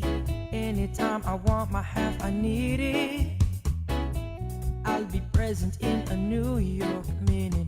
Don't deceive me now, you know it's business. And it's been a long time, fortunately mine, playing on my soul, connected my control. Rock me so slow, anytime I need it, she will bend down low. On me, rock me so slow. In the morning time, sit roots maneuver, give me lead to one. Sunny side or yellow side, I made it. I'll be gone before the clock hits 5, wailing at the moon until I'm faded. And it's been a long time, fortunately mine, playing on my soul, connected my control. Rock me so slow, anytime I need it, she will bend down low. On me, rock me so Hey, good morning. 7:32. Recapping our COVID-19 numbers from over the weekend, Jay. They did report test results throughout the weekend, right? Yeah. So Saturday was a little less, because you would expect the numbers to go down. But as of Sunday, there were 121 new cases of COVID-19 from a sample set of 952 tests, and those were run on the 7th. That did not include private clinics. That data is expected today, so that's going to have the data go up a little bit. There are now, if you count all the cases that we've had positive all the way back to March 15th of 2020, 20,809. The island's CAR score, 89.7 for the second straight day. So I feel like I got to scream after you say that. So say it again. Say it again, Jay. 89.7. Ah! I wonder if Dr. Cabrera ever saw this 89.7 CAR score. It doesn't mean anything, though. It's like, if it meant something, the governor would be out everywhere. Like, it's 89.7, everybody. But again, the CAR score only, it does not, as far as I understand it, factor in. I don't believe it factors in hospitalization. That's its flaw, though. It's a flawed number because it's the measurement of the infections, and as we know, if this is Omicron, which is going around, it's 7 to 8 times more infectious than the Delta strain, but generally speaking, less severe. Yeah, and that's the inconsistency of it. Is at one point during this pandemic, they used it and said, "Oh, it's really bad. You guys are screwed," and then now it's really bad, but there's nothing, and that's because what they say is that 89. Whatever it is, CAR score doesn't mean the same thing because we have the jabs, the booster, and the. And actually, I do stand corrected. The CAR score in its current version, I believe, does factor in hospitalizations. Okay. Yeah. Got it. Mayor Jesse Allig joins us in the KUAM News Link Zoom room. Good morning, Mayor. Happy Monday. Half a day. Good morning. So excited. I know it has been a while. Just really excited for you guys because we saw that press release out of the Office of the Governor of Guam that you guys have received a 17.9 million or something? Yeah, well, that's what they're going to give us, correct? Wait a second. Hold on. So you have not received the money yet? No. So last week, 2 weeks ago, I met with the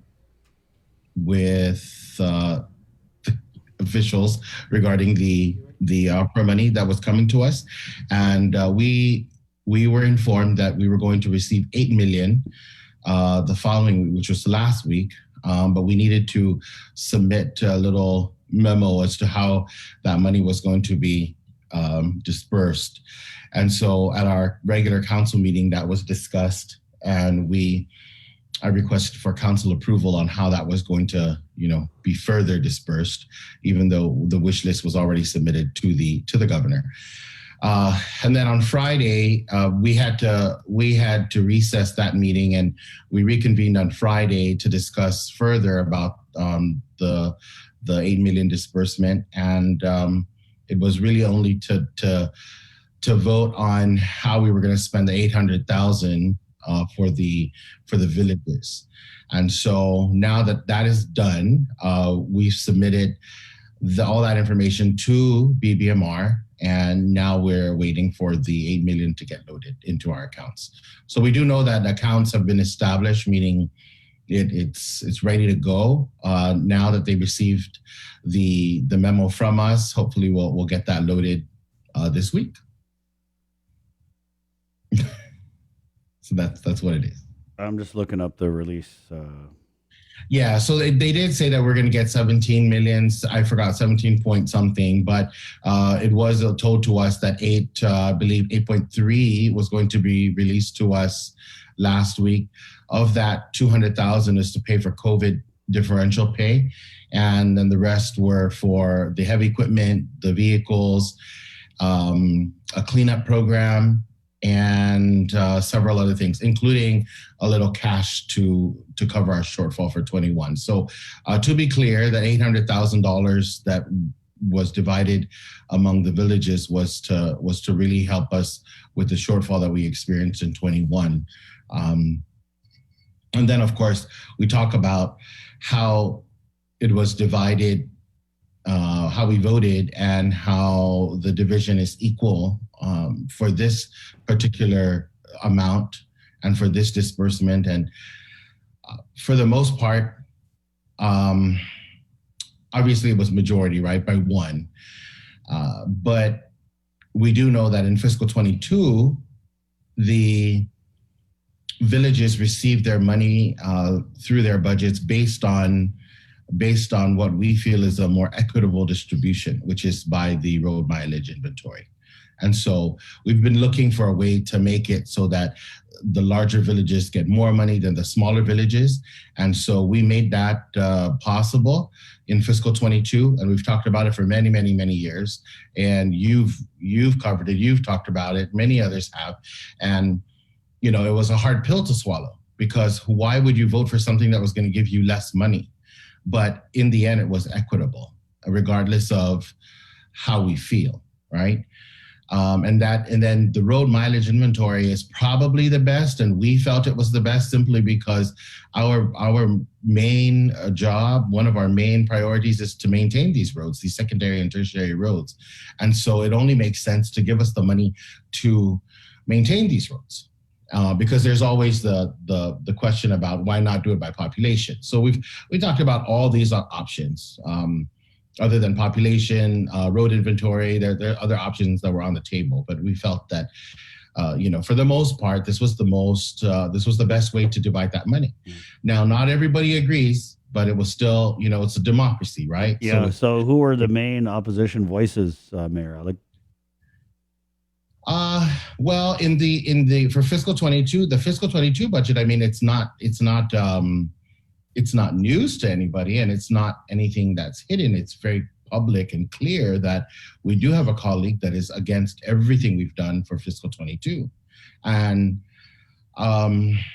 we have not, in our defense, and I say our because the council and as the majority, we have, our meetings are public, number one.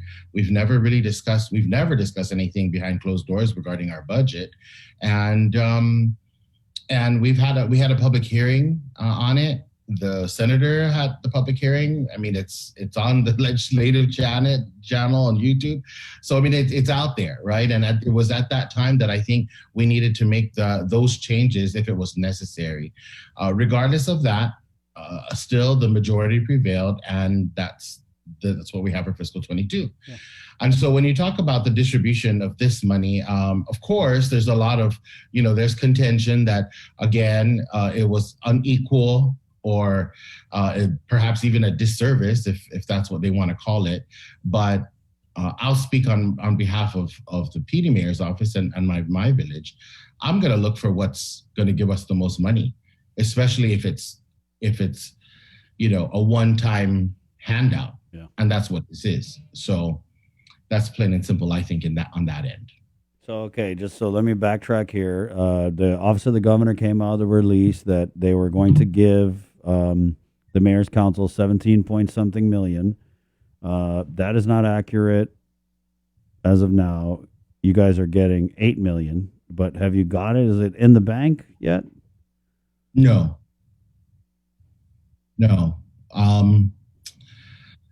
Not as of Friday, and it's not 8 o'clock yet. So I don't believe it is. Yeah, no, it's not. And so you guys had to come up with a spending plan for this 8 million? That's correct. Yes. Yeah. And what is this? Give us an idea, Mayor. What are some of the things that this 8 million is going to go for? Yeah. So the 8 million again is for our heavy equipment that we're going to use by region. So we're going to purchase sets of heavy equipment for the north, the south, and the central. We're certainly going to need to hire heavy equipment operators because most of us don't employ heavy equipment operators. I mean, the salaries for a community maintenance worker is not as it's not commensurate to the heavy equipment operator. So that's one. The senior centers are going to open, and we need to continually maintain them, sanitize them.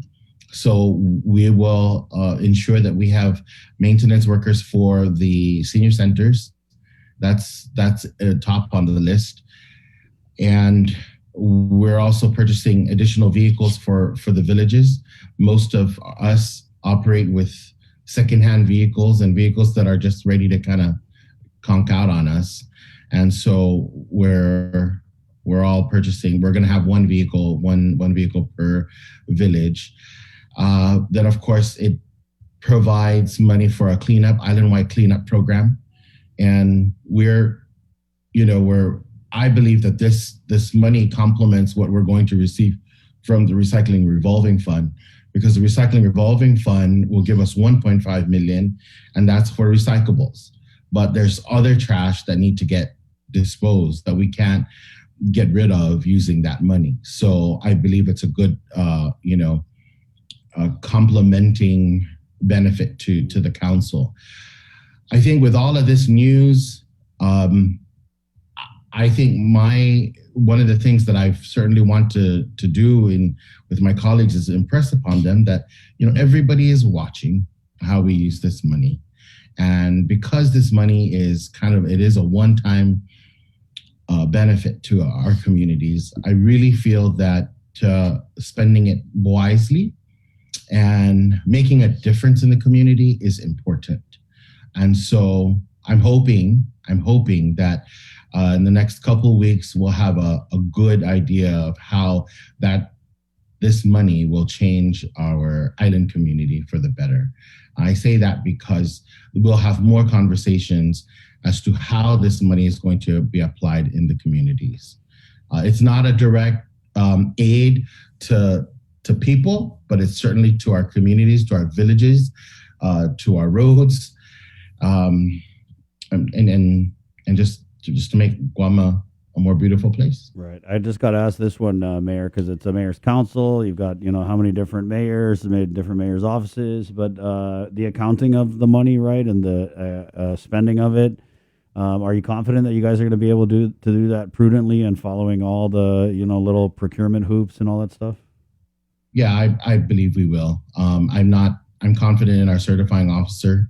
I'm confident and that's kind of one of the reasons why things are a little slow as they are, is because between our certifying officer and our administrative assistant, I think they work tirelessly to make sure that, all the I's are dotted and T's are crossed. And to the dismay of some mayors, I think, because it's so slow that, they get aggravated about, the process. But I believe we will be able to be accountable, or we will be accountable for this money that is received. And we'll be willing to report it out. Is this the single biggest cash infusion that the Mayor's Council has had? Yes. I believe in my time at the council, yes, I believe it is. Yeah. And what about the balance? So you guys are getting the 8 mil. They said they were going to give you 17 point something million. That means there's a balance of 9 some mil left? Well, it's 8 million. It's because it's So like is it 17 point whatever million, or is it 8 million?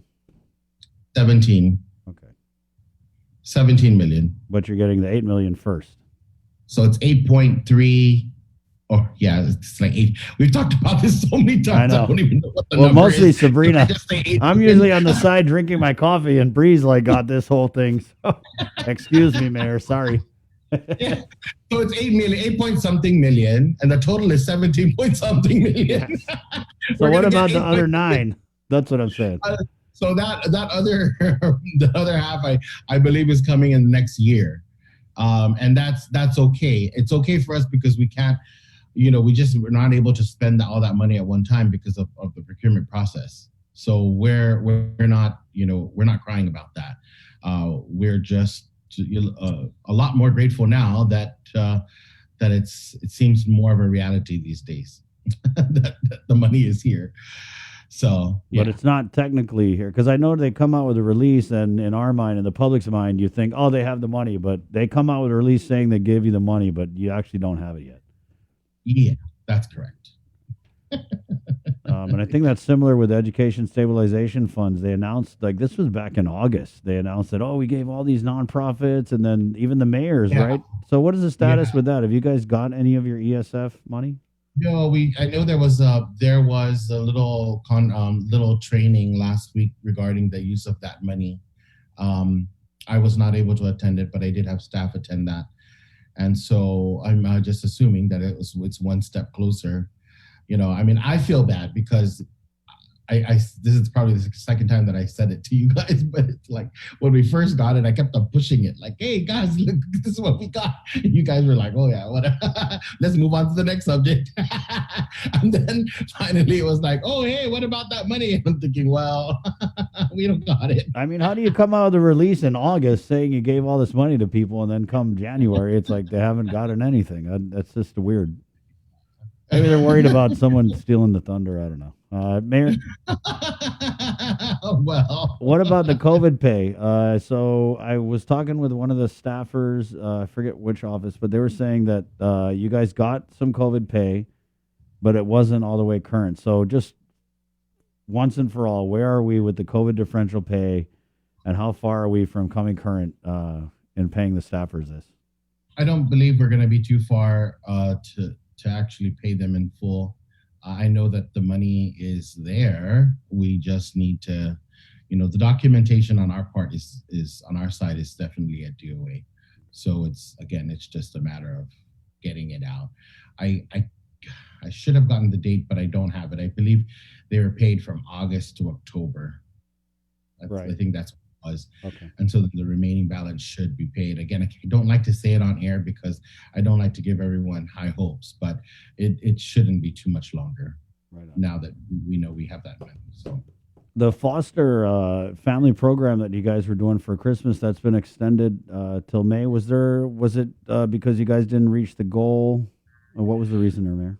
No, we actually, even in November when we discussed it, we thought it was best to extend it through May for Foster Care Month, simply because we just, we like the idea that this campaign continues. It was reported out by Vice Mayor Kevin Delgado at our meeting that public health received 15 new families. So that, we're very grateful for that. And regardless of whether or not they came directly from the Mayor's Council of Guam, we still feel that our campaign was helpful in bringing about awareness for the need for foster families. And so we'll continue to do that. We do have another set of activities and campaign materials for February that we'll be coming out with, and hopefully, we'll attract more families. We do have another meeting set for this month, and we'll announce that. I know the date was already given, but I don't have the date. But I know it's in January. But we're still encouraging families and interested residents, individuals, to call your mayor's office to find out more about these informational meetings. And if you want to sign up for them, we certainly can connect you. And we're very grateful that many have attended those meetings just to kind of hear what it's all about, right? The good and the bad, and and the What are really you hearing, good though, stuff. Mayor? Because I've heard that some people loved it, others didn't have any idea what they were getting into. Well, and that's the thing is, if it's good that they check it out, because it might really not be for them, right? And so that's kind of the purpose of this. I haven't heard of any. I have heard of some issues about getting in contact with some officials, but if anyone is having issues, please call my office as well, and we can connect you, because on our end, I have not had any issues contacting anyone from Public Health or Harvest House. So, whatever the situation may be, we're always willing to help get you connected. And again, it's not for everyone, right? And, come and check it out. And if you like it, you can learn more. If you want to help in other ways, of course, the foster care system is in need of many other things. And that's the discussion that you can have at these meetings, for sure. So, yeah, we're still encouraging everyone to come out and listen if it moves you. Senior Center delay of opening. Were you excited that this was finally going to happen, only to have it yet again pushed back by developments with the pandemic? Yeah, I was excited about it. I was one of them that was really excited about it and really pushing forward to open up and get everything situated for our Manamco. But of course, we're not the professionals in this pandemic, and we don't have the expertise, and we certainly don't have the services to take care of any resident or Manamco that gets sick while they're in our care. So whatever the recommendation is from the public health side, we're certainly going to heed. And that was the recommendation by public health was to postpone, simply because of the increased numbers of COVID cases. And we all saw that. We all see it. And I haven't heard of any major issues or any big complaints about it. I think most of us are kind of, in this mindset of, well, it is what it is, right? It happens. And unfortunately, that's the game we got to play in these times. And so I'm grateful for all the help that everyone has put toward making sure that we could open, but at the same time, we want to be cautious, and we want to make sure that our Manamco are safe. And so it's January 10th. We should have opened today, or we should be opening today, but we're not. Everyone receiving the home meals like they did in the last year will continue to receive the home meals from the mayor's offices and the Division of Senior Citizens without any interruption. And if there are any issues, please call your senior center or your mayor's office to find out, what the issues might be. But everything can get resolved if we just, communicate with one another. So hopefully there aren't any issues today about the food, about the meals. I hope not. Mayor, so what is your village saying? Like, what's the feeling with this latest surge with the Omicron? Yeah, honestly, I'm not hearing a lot from residents about Omicron and about the surge. Like I said, I think a lot of people are already kind of in that mindset of just being prepared, being cautious. I still see people, I see people on both ends. Some that just want to party and others that are wanting to be safe. So grateful for both, really, because I think that provides a balance. But, I think we just need to make sure that everyone is, does it safely. Any other updates, Mayor? I feel like I'm forgetting about something. You know what? I don't know. I don't think there are any other updates. I think we're okay. But you can call me anytime. Hold on. Just give me a second here. Jam, am I forgetting something? No, I think we covered the money, first of all. Yeah, the money. Any update with stray animals? I was just about to say, dogs. It's always a good one. Is the number down, Mayor, from 60,000? Do you know? I have no idea what our number is. I just know that. What's the status with the shelter? Is there some frustration there, Mayor? Oh yeah. There's definitely frustration on that end because, we're not really in the position to. We're not even supposed to pick up the dogs, but we did, and so we have these dogs, and we have, and it's like, and I'm I know last week I got all these calls about, oh, Mayor, why are you talking about, so and so? I'm not talking about anybody. I'm just saying that if we pick up a dog and it's stray, or if it's a dog that was trapped, we should be able to properly place this dog, shelter the dog. And the shelter is not at the mayor's office, right? And so that's just what happens is if you don't want me to talk about anybody, okay. So we pick up the dog. If we can't turn it into the animal shelter, we have to keep it at the office. And what do we do with it? We have to feed it. We have to, make sure it's in a clean space. We need to make sure it has a roof and it's sheltered properly. You need to make sure it has a roof. Yeah, exactly. And so who's going to pay for the food? It's not only the mayor, our staff pay for the dog food because like one mayor said, well, we don't have our manamco eat their food. They don't just leave the food there so we can feed the stray dogs that we keep. So it's like, it's come to a point where, okay, everyone's just blaming each other. But you know what? There's money somewhere. And that's where, I'll have to have more conversations with Mayor Paco on this because there's money somewhere that needs to get someplace. And we don't know if it's at Game. We don't know if it's at any other animal shelter. If there is another animal shelter, we just need to make sure that we have space to turn in these dogs because, the spaying and the neutering program, we're all on board. We're fine with it. We want to do it. But where is it? It's still, it's over a year. We talked about this before the pandemic. We talked about this 10 years ago. And so it's like, we're still at the same place. Yeah. Yeah. That's frustrating because we got this money that, we can use for all these things, but clearly there's a struggle in getting the money from the bank to where it needs to go. Yeah. Thank you. Oh, elections. Any update on elections? It's an election year. No, well, it's not the mayoral election year, so Yeah, no. so we'll sit back and watch. Are there any like tours coming up with election commission to get down in the villages, the polling sites? There are actually, not. I'm hoping to get Maria Pangilinan in at our next meeting to talk about something else, about another issue that we might be having with elections. But what issue, Mayor? Homeless verifications and homeless. Those that are, those that are homeless and need an address. So we have not yet. We haven't come to that conclusion as to how we're going to resolve that issue. But I guess it's not even a funny matter. It's crazy that we're talking about that and how there's that many that warrant a conversation of the mayor's council.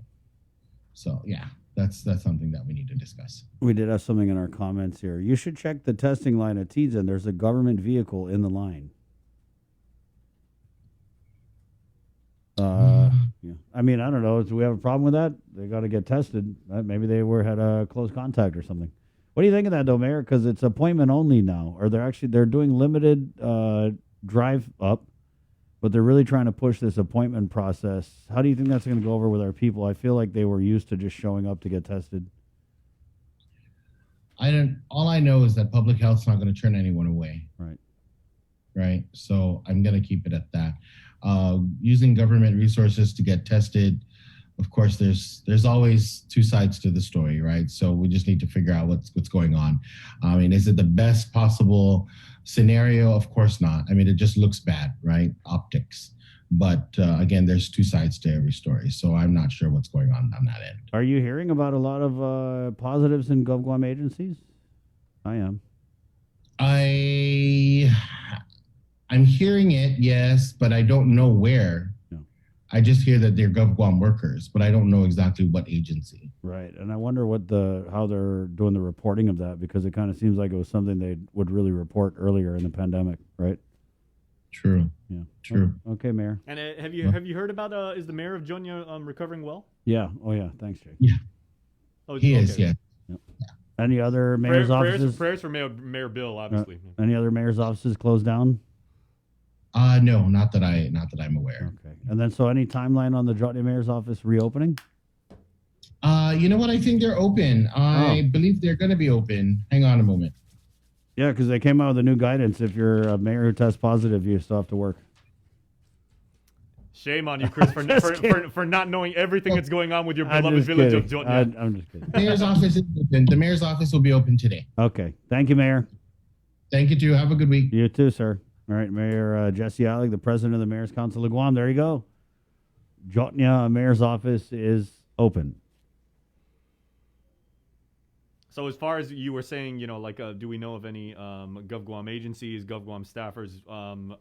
Just within the last couple of days, we report, of course, Jotnya Mayor Bill Kenga self-confessed, and he came forth and said that he was positive. And this morning, Senator Jim Moylan said that he too is positive. Yeah, and then also I believe there was something at Gita last week. Right. Hey, it's 8 o'clock. We're KUAM FM Agotnya, Guam. We're going to take a quick break and come back with our 8 o'clock news. And we've also got, Senator Jim Moylan's coming on. Catch up with him and find out how he's faring against the Rona. Next, right here on the link, it is again 8:01. Good morning. Looking for...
I didn't get screened because I was just afraid of it. I procrastinated.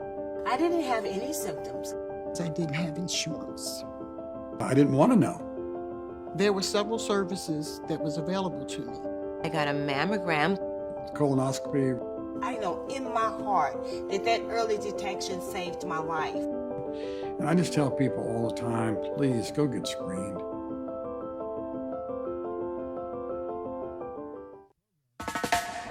Pacific Matters is a half-hour news, culture, and lifestyle show focused on issues that impact Guam, the Northern Mariana Islands, and the larger Pacific region.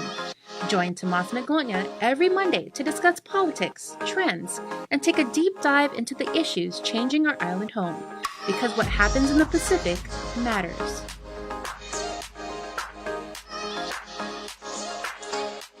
KUAM's multi-platform morning show, The Link, just got a little more delicious with Feed Me Fridays. Chris, Sabrina, Jason, and the rest of the morning crew will take some time off each Friday to talk, taste, and tempt you with all the latest and greatest food and drinks on Guam. Old faves, new hits, and everything else we can put in our bellies. It's Feed Me Fridays on The Link. Brought to you by King's Restaurants, Ruby Tuesday Guam, and Devondale.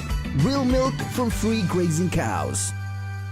Take in the panoramic beauty of our island each Sunday on the KUM News Instagram with Scenic Sundays. Scroll through the natural beauty of the island on display. Scenic Sundays on the KUM News Instagram is brought to you by Addis Trust and Investment, Location, Service, Trust, and Haagen-Dazs Shops Guam, where every day is made extraordinary.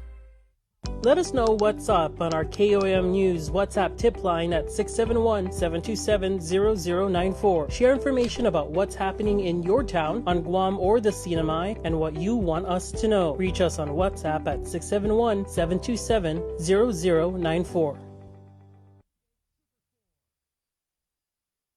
The world of television is more exciting than ever. Don't miss a minute of special presentations from NBC on KUAM TV8 or from CBS on KUAM TV11. Every month, we'll bring you the fun and excitement of award shows and red carpet moments, special series presentations, and other great network programs. Brought to you locally by King's Restaurant, Ruby Tuesday Guam, and Docomo Pacific, giving you more reasons to tune in and turn on. Fall in love with TV again with the best from KUAM Communications.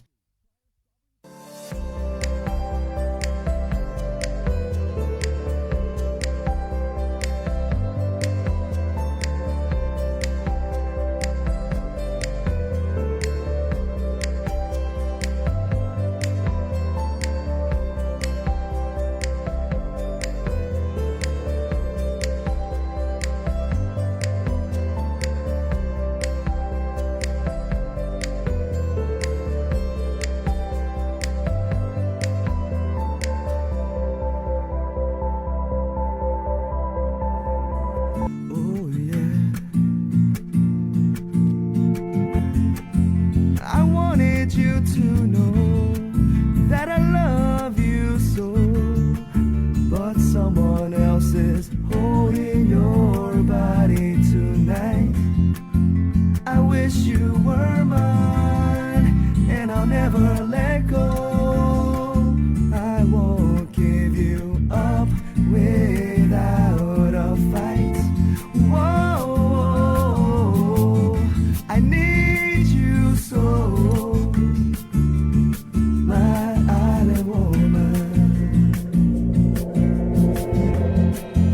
And maybe you want me, and maybe you won't, but I can't live. Hey, good morning. Good morning, Guam. 8:09. Already the 10th day of 2022. Brought to you by Pacific Points, Cabo Enterprises, ITD, and Jack in the Box. It is Monday. Yep, Monday strikes again. The big news here, appointment only. With limited unscheduled drive-ups accepted over at TGen for COVID-19 testing. How's that going, guys? Let us know. You want to call in from the testing line or whatever. Work early, so he's jamming on something right now, but he came into work at about 6:30 and he said there were already cars lined up, so and hopefully those are people with an appointment. Yeah, what'd you guys do this weekend? Why you want to get tested so bad? You guys are naughty, this weekend? Good morning, Jay. Booster vaccination opportunities. Yeah, so you can get your shot. Whether it's if you're getting the shot for the very first time, no judgment. Better late than never. And if you're getting shot number 1, shot number 2, or the booster, make sure to go to tinyurl.com/VAXGuam and book your appointment. Appointments key. Again, remember now today, as far as testing goes, appointments required and appointments preferred. If you're getting your vaccine, go to the UOG Calvo Fieldhouse in Manilao, and you go to tinyurl.com/VAXGuam to book an appointment there. If you need to go up in Dedido or down in Lahan, you can go to tinyurl.com/COVID stops with me. Thank you, 810. Our 8 o'clock newscast brought to you by Pacific Points. In for Sabrina Salas Matanani, who was off island. Jason Solis from the KUAM News team. Good morning, Jason. All right, good morning, everybody. And recapping this weekend's COVID data, there are currently 13 Guamanians hospitalized with COVID-19, with 2 people in the ICU. 9 of them are at GMH, 4 at GRMC up here in Dededo. 9 of those patients of the 13 hospitalized are vaccinated, and 4 are unvaccinated. Public Health has confirmed 121 new cases of COVID-19 out of 952 tests run on the 7th. Private clinic results will be expected today. The island's CAR score, if you haven't heard this ready, get ready, because the CAR score is now at 89.7. It's been that way for 2 straight days now, so 89.7. Remember, about a week and a half ago, maybe in 2 weeks, it was somewhere around 3. It then went up to 9, and then went up to 22. It then went up in the 30s. Obviously, it's gone a lot higher than that. And starting today, the news you need to know, because so many of your fellow Guamanians need to get tested. It seems like the virus is making its way around once again. So testing at the Tidsin site is appointment-based now. The system, says Adelup, will allow for smoother processing and reduction of long lines and wait times.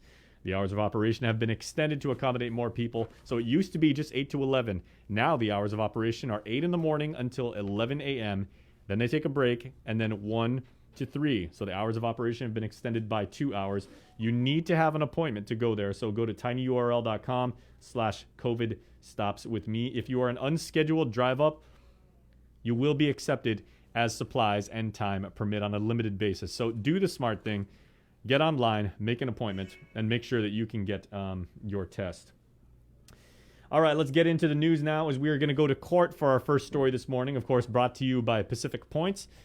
Pacific Points was also the sponsor last night of the Rising Stars Showdown, the football game featuring Guam's top freshmen and sophomores. And Pacific Points brings you this morning's link update, and we start with court, as I said, as a sailor was able to buy himself some time from his sentencing for a child pornography case in federal court. Tyler Metanani has more on this disturbing story.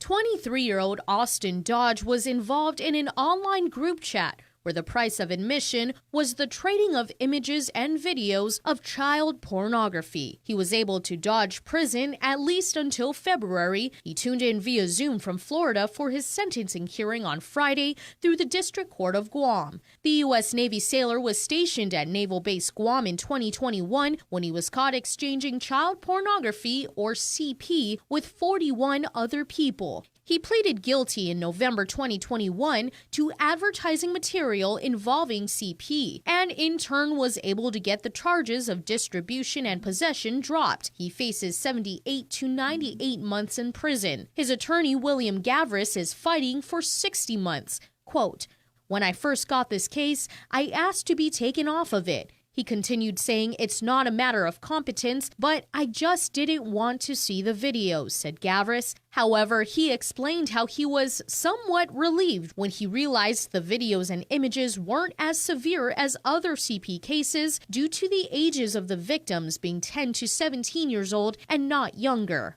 Chief Judge Francis Taidenko Gatewood acknowledged that Dodge doesn't meet the typical profile of those she's seen for CP cases. He's the youngest defendant to come before Gatewood for CP and the first case she's dealt with that has a charge for advertisement of material involving child pornography. She questioned the defense's request for a lesser sentence and whether the advertising charge would be considered more aggravating because he created the links as opposed to just accessing them. Gavris argued that his client was seeking the thrill and that creating the link was his way of being able to gain access to the chat and that he only did it once. He said that Dodge would often use his father's motorcycle growing up and didn't have it when he came to Guam. Quote, "Riding a motorcycle is dangerous. They get a thrill with being on the edge of life, and I think that's what happened here. One thing I want the court to focus on is he an advertiser or a possessor?" he said. Gatewood acknowledged that Dodge had adverse childhood experiences and that the court needs to avoid disparity in sentencing. His hearing was continued to February 2nd. Reporting for Guam's News Network, I'm Tyler Matanani. Our next story has to do with the Salvation Army, and it is with Daniel Perez, because although the season of giving may now be over, the Salvation Army Guam chapter keeps the spirit alive year-round by aiding those in need and supporting our island community. Over the holidays, you may have seen them at malls and other shopping outlets ringing bells and standing next to a big red bucket. You may have even donated something. Captain Eric Root of the Salvation Army gave KUAM an update on how the Red Kettle and Bell Ringing campaign went. We raised $34,000 in the kettle. So it's incredible the amount of difference it makes when you have a volunteer out ringing a bell as opposed to someone who making minimum wage out there, because volunteers are excited. They get to see people and share their joy, and they see their neighbors and have family come down. And I think that's a lot of that's the fun part. Corps Officer Carrie Root expressed her joy on how successful the campaign was. We've never seen the support that we've never seen it before. It's so to generous. This level. Yeah. I mean, people are just so invested in their island and they want to do for others. It's a beautiful thing. So it was a really good Christmas. It went very smoothly, and we were just richly blessed by the community because so many folks came out to help out. Captain Root says that the money gained from donations will be put to good use. All the funds that we make directly stay here in our community.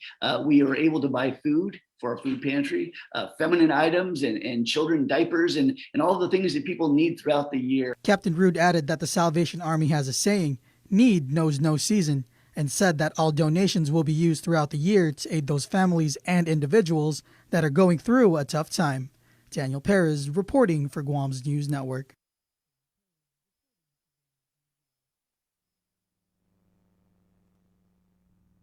All right, our own Chris Barnett has our next story. Are there enough environmental safeguards in place for a proposed resort to get green-lighted?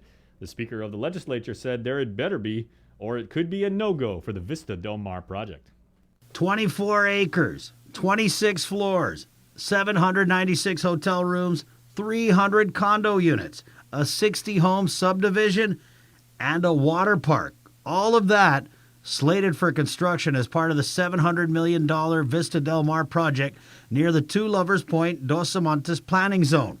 Vista Del Mar has already applied for variances to double the height of their hotel.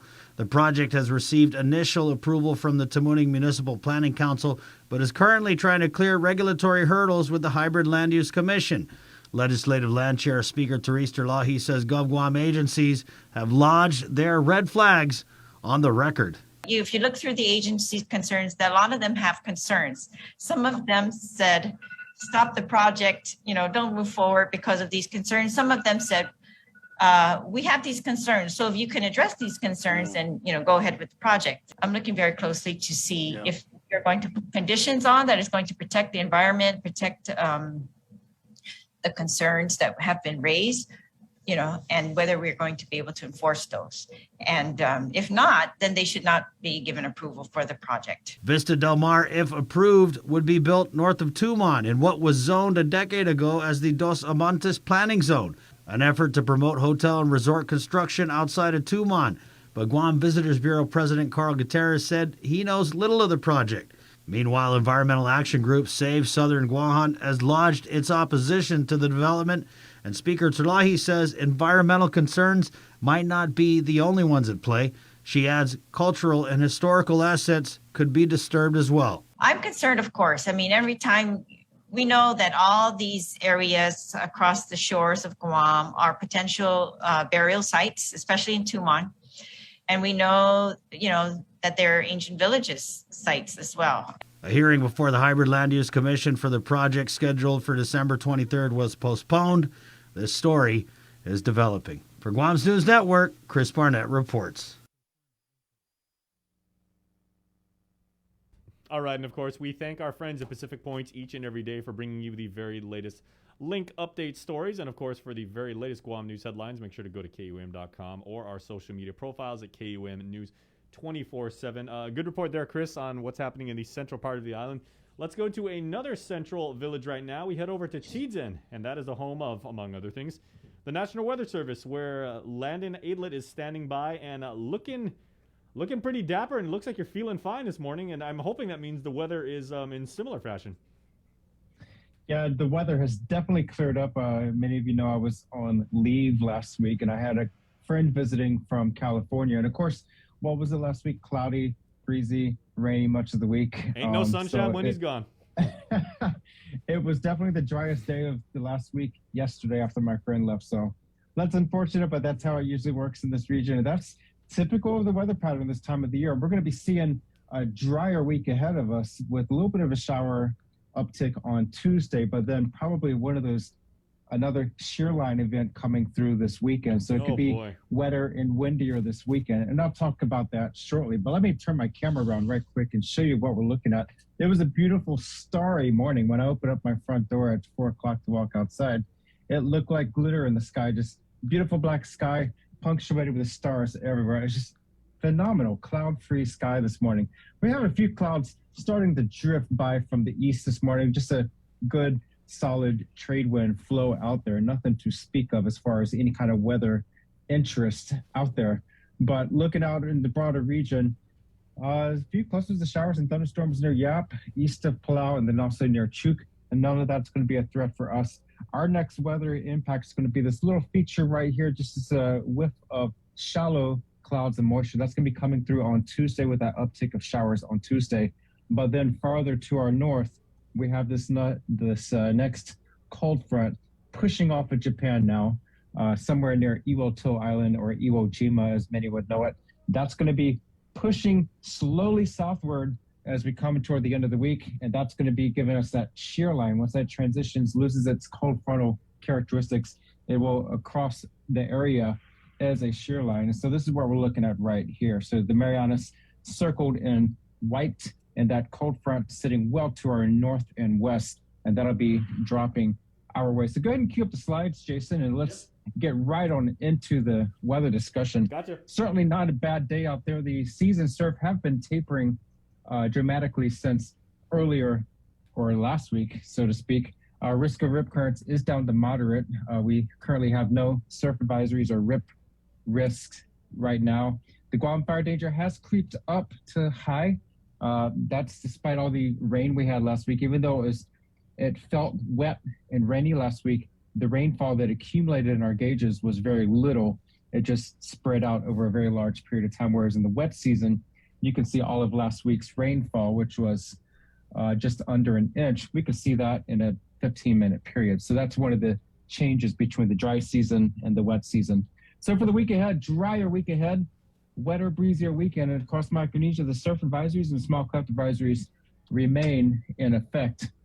So the next slide, definitely cooler this morning, 75 degrees here at Guam Airport and also 79 degrees at Saipan. The dew points are nice and comfortable at 72, 73 degrees, and the winds are light here, but stronger in Saipan. We're going to be looking at that in the polar orbiting information just shortly. I did want to include the information on the right of the screen, the daytime maximum temperatures since the 1st of January, the daily rainfall totals, and the max wind. And keep in mind, these max winds, those are sustained 2-minute winds. Those are not the wind gusts, where we had wind gusts upwards of 30, 31 miles per hour last week. And of course, the 7th, I believe that was Friday, 81 degrees, nice and chilly. That is the type of weather you want to pull out your sweatshirts, your jackets, and just bundle up out there. And of course, it was also the rainiest day of the week with just under a half inch of rainfall. That's when I was out at the beach and going around the south side of the island and freezing my butt off that day. So it's improved significantly in the last 2 days. So the rainfall yesterday was, of course, 0 inches with a high temperature of 85 degrees. Our record for the day yesterday was 4.69 inches, set way back in 1954. I don't know, Chris, do you remember that day? That was way before my birth. So I might have been too young to remember that. Yeah, let's bring in the old guy to stir up those memories. Yeah, I suspect. Yeah, Twin Chris, do you remember that? Yeah, I suspect it might have been a late season tropical system moving through. I would have to ask my predecessor, Chip Guard. He would probably know it off the top of his head. I think he was nearing retirement at that point, his first retirement. But he's retired slide, more times than Michael Jordan has.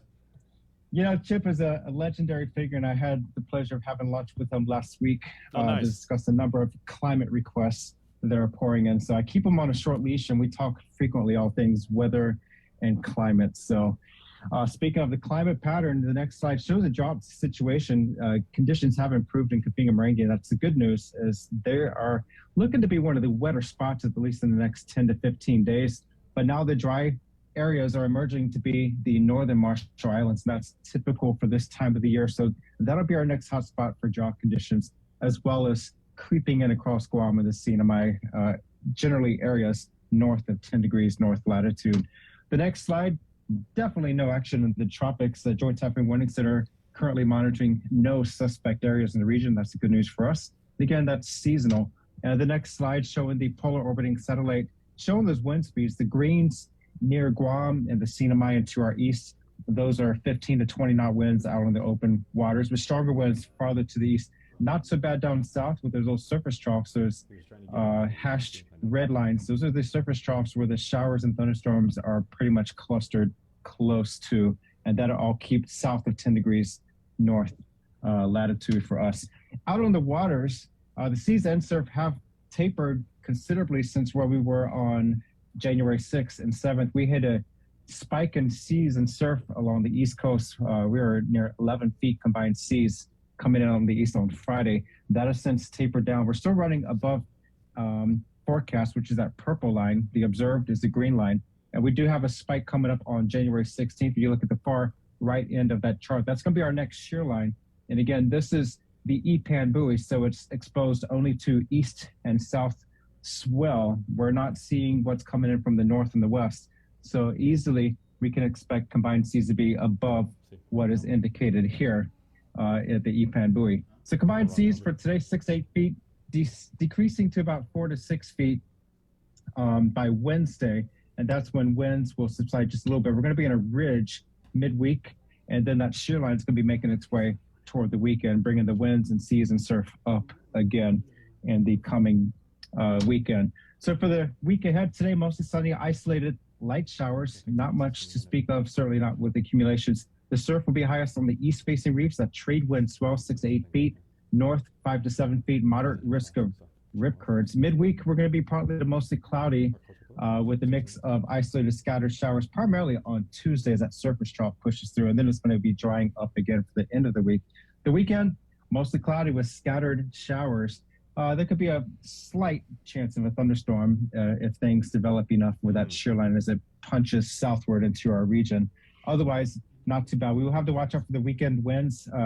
Right now, we're going conservative at night, northeast at 10 to 20 miles per hour. But depending on how that shear line develops, we could see much stronger winds as well as higher seas and surf this weekend. All right. So relatively speaking, it seems like nothing really out of the ordinary, except for the fact that we've got most of us that watch your show and really take avid notes and everything like that. We're now kind of familiar with what that shear is and everything like that, and how it was coming down on us. We're like, oh, that's why it's been so cold, and maybe that's why it's breezy. And now we've got another one on top of that. Yeah, that's definitely the wintertime pattern. And with the La Nina, we typically see more of these shear lines, these cold fronts come down into the tropics. And that's our big rainmaker for the dry season this time of the year. So that's going to be typical for January and February. And then it's going to be drying up significantly more with the La Nina, March, April, May. Yeah, with that La Nina period, is that anything uncommon that we're getting, that push down of the cold front? And so that's actually a good thing, because your Nino is always supposed to be good. Yeah, that's actually a good thing. Yeah, so the El Nino, those are notorious for the much busier tropical cyclones pattern across our region. So with El Nino, we see a lot more tropical storms, typhoons, and they develop farther to our east in the Marshall Islands. That gives us a lot more to be concerned about in the typhoon season.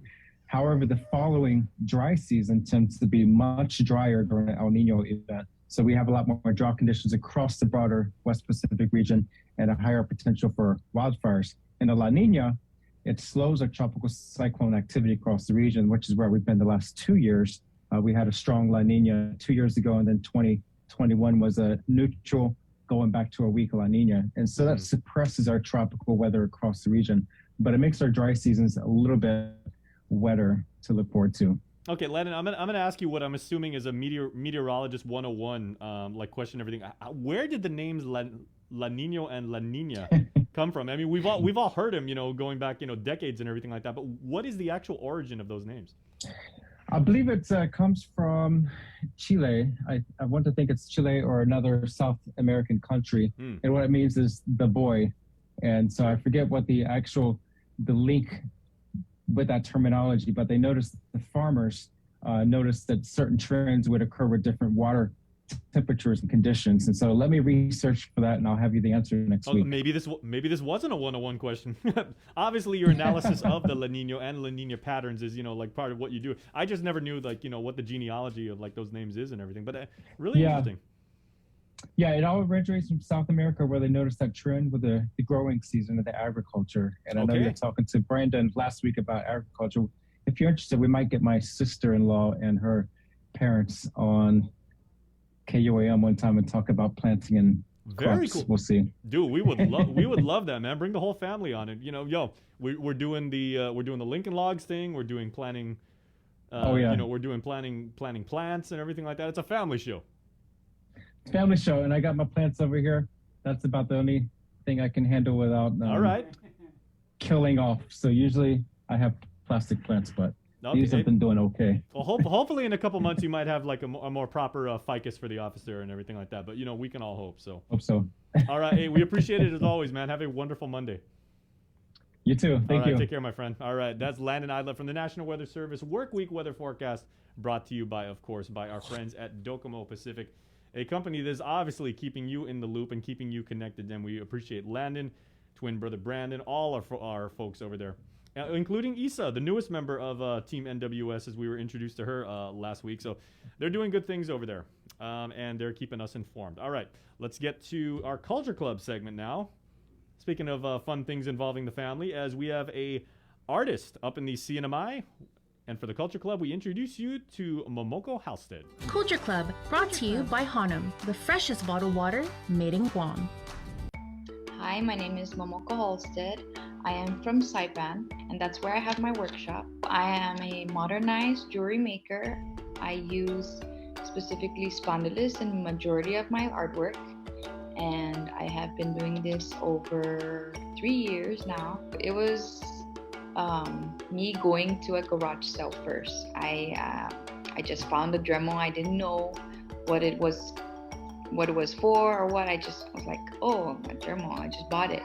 And so from there, I was like, maybe I could make something for myself. So I was like looking around, and I was like, oh, spondylus. It's something that Saipan, represents home, and that's how I started. It was for personal use. And I made myself necklaces, bracelets, and then my family members wanted a few, that I was wearing. I was like, oh, okay, I'll make you some. And so I made some for my friends and my family, and it was great gifts to give at that time. And that's how it started. It was all personal use in the beginning. Right now, I restock at the Shack only. Kind of hard to manage with other places, so I kind of decided just the Shack for now. And then personal requests are on and off, especially that I just had a child. So personal requests are my favorite, though. I have more connection with my customers and what they want, and it's more personalized to them. But for the Shack, it's restocked every week. It still means a lot because it's made with a lot of time and love. So the first spondylus shells I got were from my cousin's boyfriend, and that's how I started thinking of spondylus as well. So a lot of the times I get them from friends. I get people offer me, do you want to buy this bunch? I was like, yeah, sure, I'll buy them. But majority of the time they're given to me. And then I do find spondylus here on the east side of Saipan. It's usually on the east side. In the beginning, I kind of tested out on myself what metals to use, what rope is best. And so I did spend a few dollars of my own to kind of experiment what everybody would like, which one's sellable.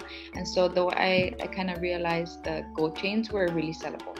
And now it's majority of my sales is the heart of CNMI, where the pendant is just a regular circle. It's like the traditional look where we used the spondylus money, that design, and so that's the most popular right now. I I highly recommend trying it out. Might not be for you, but it takes a lot of time to learn the skill. And I do have my own club at Cagman High School, so I'm teaching special education as a teacher aide there, and I have like this small club where we meet Mondays and Wednesdays, and I teach them how to carve. First you gotta design your work, and then you create it, and then we're gonna decide if it's personal use or for selling. So that's what we were doing. I have a channel on Instagram. My account is spn.dillis670. Some people Saipandillis, SPNdillis, whichever works for you. That's the main account I use to communicate with my customers. So the main thing is I love seeing people give it to somebody else, give and to cherish a piece of home, and to share our culture, yes, of course, to the family members and their friends, and just seeing everybody loving the fact that it's from home. That's my motivation, where each piece can be given to somebody and you can take it anywhere you go, like a piece of home anywhere you go. So that kind of really motivates me, especially like I said, personal use. Personal requests. Like sometimes they would ask me, oh, can you make like a cancer sign pendant?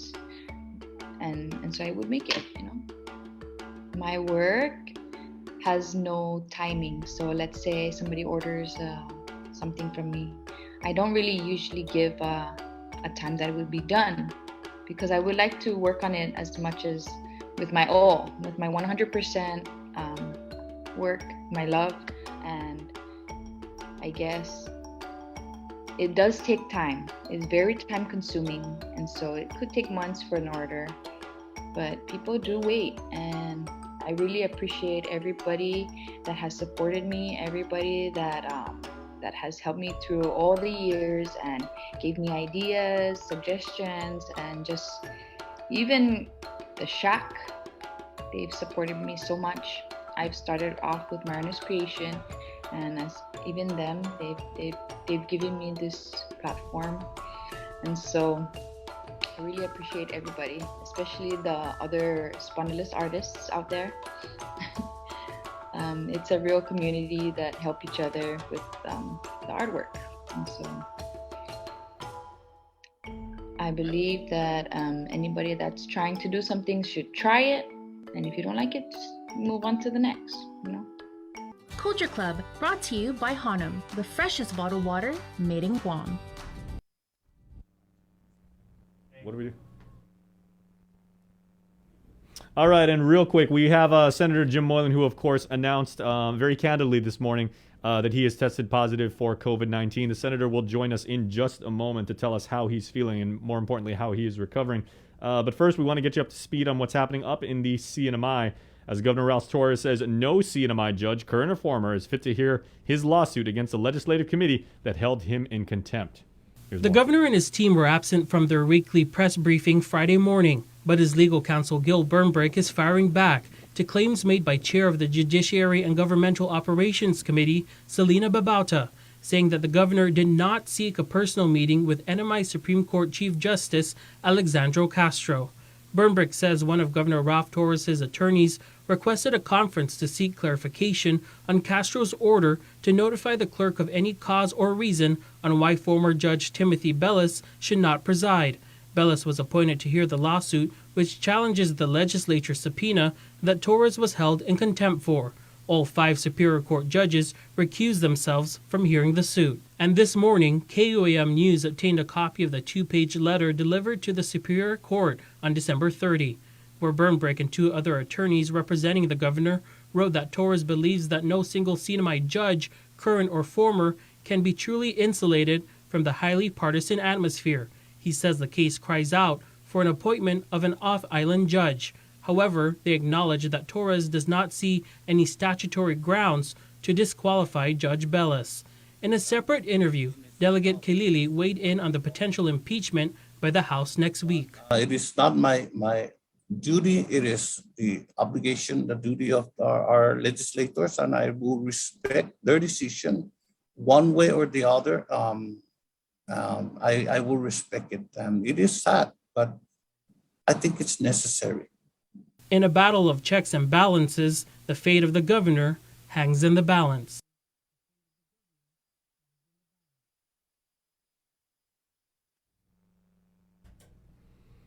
All right. Huh? Oh, okay. So apparently, according to Chris, we're going to go to Chamorro News. So here it is with Uncle King Conception. Buenas tardes, tiget untuk ifinut sa morgen ni KUAM News. Presenta ni Familian Mizo gi First Hawaiian Bank. Hanun sa magahaga luliang na harisibi kohan 1.4 milyon pesos na salapi para home energy relief into the American Rescue Plan. Giadzo 816 mil, 537 sa Low Income Home Energy Assistance na programa sa 611 mil, 263 sa appropriation ng gobernamentong Guahan. Kalinga si Leong Rari press release na este ng kantiran sa lapi sa nanong masip plano ni administrasyon niya para asisti sa nadzudo para ifamilyata. Sa tumilong sa na-defect sa ERA na programa, sa megay sa presiso na inadalanto, gihinananay para ma-assist komunidad sa para makontinua adzo na inasisti sa inmastar kilo na totso niya.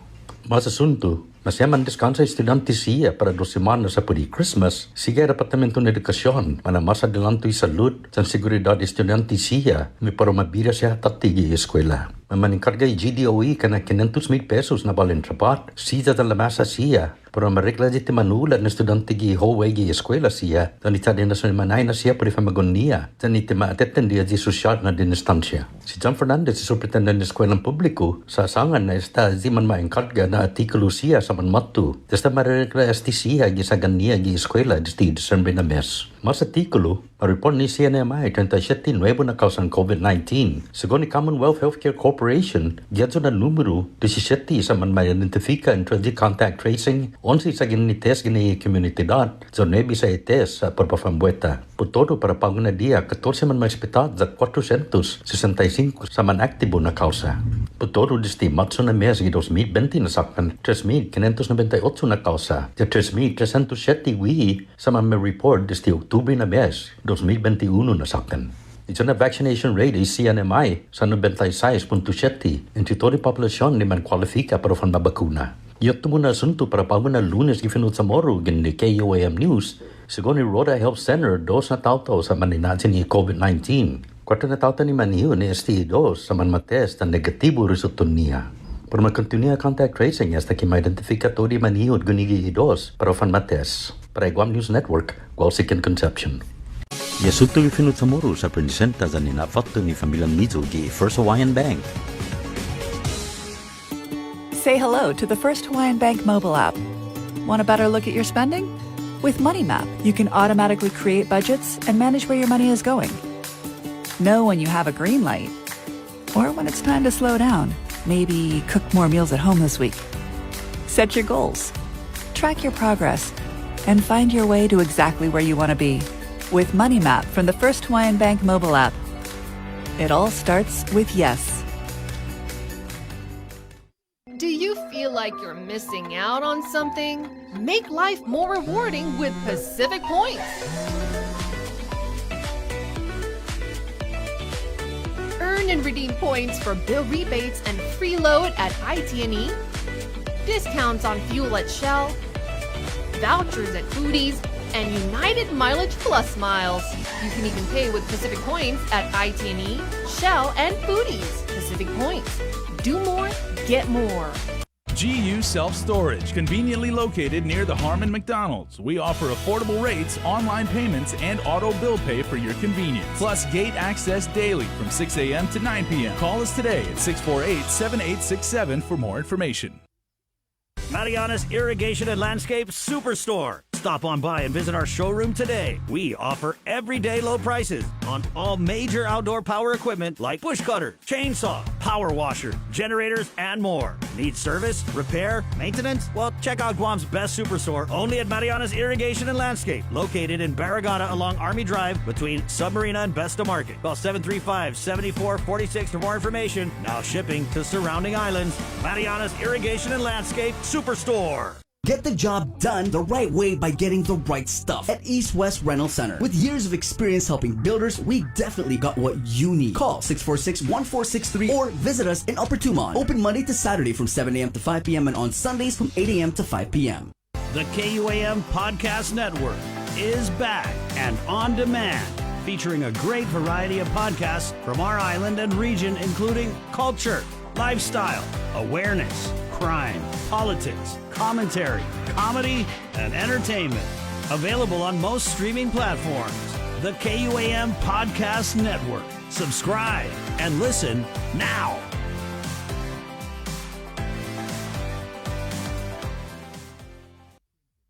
We know you're tired of hearing about COVID-19. Some of you are probably wondering whether this is ever going to end. However long it takes, we all have to do our part, including our children, to hold the line. You can protect yourself and your family by getting vaccinated. And if you're already vaccinated, don't let your guard down, because you can still give and get COVID-19. And if you're not vaccinated, remember that if you catch the virus, you could suffer more severe complications. At the end of the day, it's the choices we make to protect ourselves, our families, and our community that will control the spread. We know it sounds repetitive at this point, but again, wash your hands, watch your distance, and wear your mask. Together, we have to hold the line. Let us know what's up on our KOM News WhatsApp tip line at 671-727-0094. Share information about what's happening in your town, on Guam or the Sinamai, and what you want us to know. Reach us on WhatsApp at 671-727-0094.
New Year with the COVID-19 infection. Senator Jim Moylan here. The release came out this morning. Senator Moylan got the virus. Let's talk about it here. Thanks for coming on, Senator Moylan. Good morning. Good morning.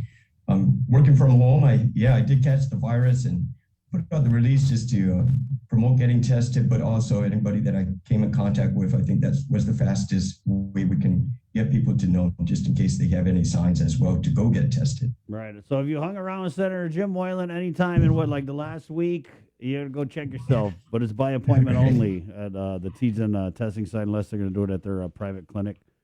What Senator, just if you could, and I know we got the release, but let's just start at the beginning. When did you start feeling like you may need to go get tested? Yeah, Saturday morning, I woke up kind of feeling odd in the throat there, and with the current high numbers of positive cases we got, I figured, since I'm so exposed out there, let's go get tested. So I found the testing site online on one of the many WhatsApp groups we got. I went up to TGen around 7:30. This is Saturday morning. Usually go into the office before then, but had to go get tested and waited in line. They opened at 8. The line started moving quickly. We had the guardsmen out there coming out to make sure you had the forms filled out. And on the website, I already pre-filled my form as well. And then the guardsmen will come on down. They'll ask you some certain questions while the line slowly moves up. It takes about an hour, I think, but the guardsmen really sped it up, and public health did a great job also keeping that line moving. So after an hour in the line, then I got swabbed and was told, of course, just go home and wait for the results. And they also give you that a sign that you download on your phone so you can get your results text to you as well. So within an hour, all that's done, went home. And then by, I think it was 4:30, I got the call. And then I also received the text message that I was positive and to be quarantined for 10 days. So which I did. And the next couple of days, the congestion started kicking in.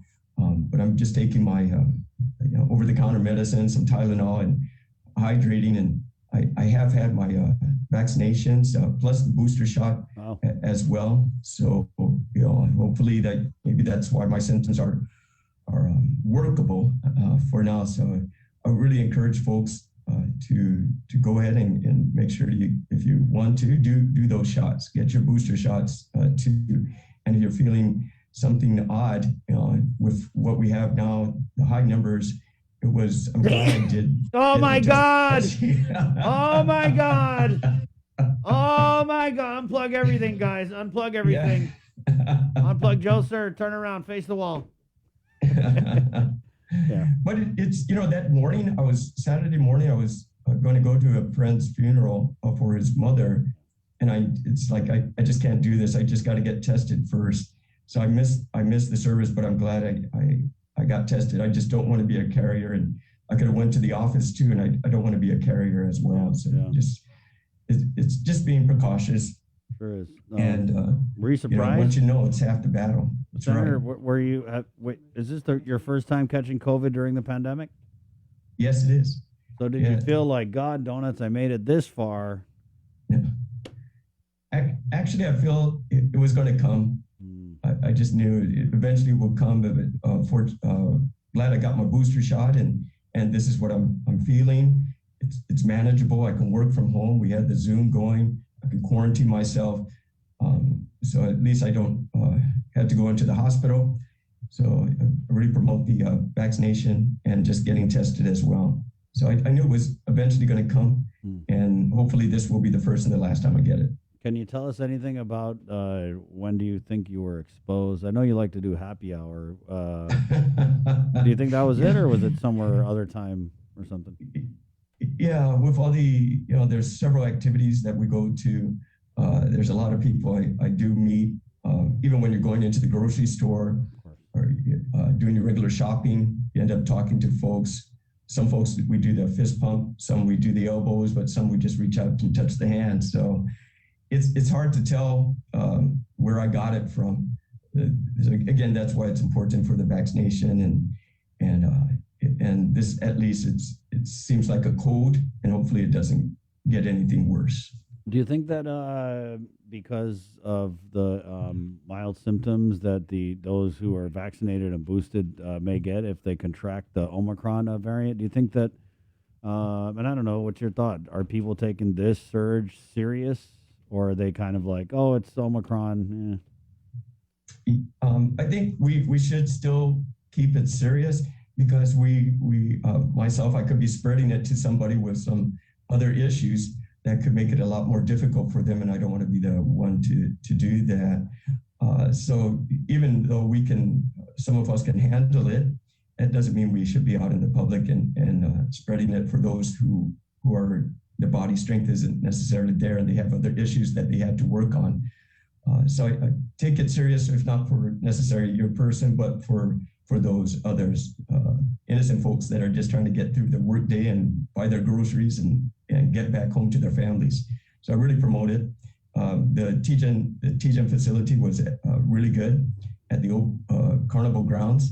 The guardsmen and the other volunteers really expedited it. It was done professionally. And I thank them for their efforts and keeping themselves safe. They were all geared up, especially because they know one out of how many cars is going to be positive in there. And some have more folks in their cars than others. And there was even children in their car seats being tested too. So that's got to be hard when you had the baby crying and you're trying to stuff something up his nose. Don't want to do that. Yeah. But families are really concerned. Especially for the kids. So if you feel something, I would say, go ahead and get yourself tested.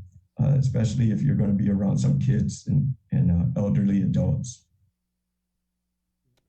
We had a comment here. Any need for treatment? What did you take? Did you take anything? I've been doing the Tylenol and the over-the-counter cold medicine, the NyQuil. That's it so far. We'll see if I'm going to try for the additional shot after that.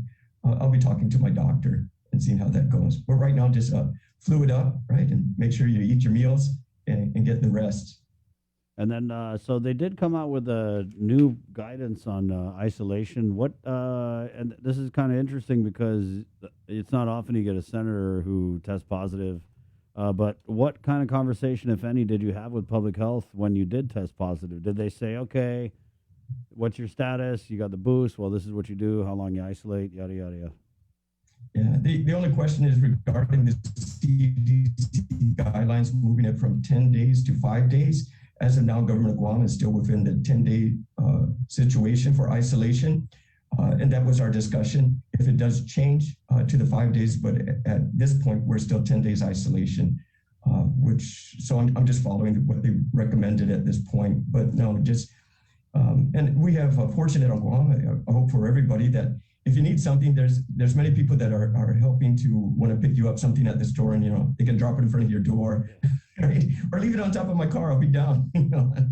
So it's not necessary that I need to leave home to get some extra stuff for groceries. So I'm thankful for that. So yes, we did have a similar conversation. I did have a conversation with the gentleman that called me from public health regarding the guidelines, and the main point was either is the 5 days. But for now, it's 10 days until GovGuam makes the decision to change it. Right on. And so now it's appointment only. But Senator, you kind of went on maybe the last day that it was just everybody show up. Right.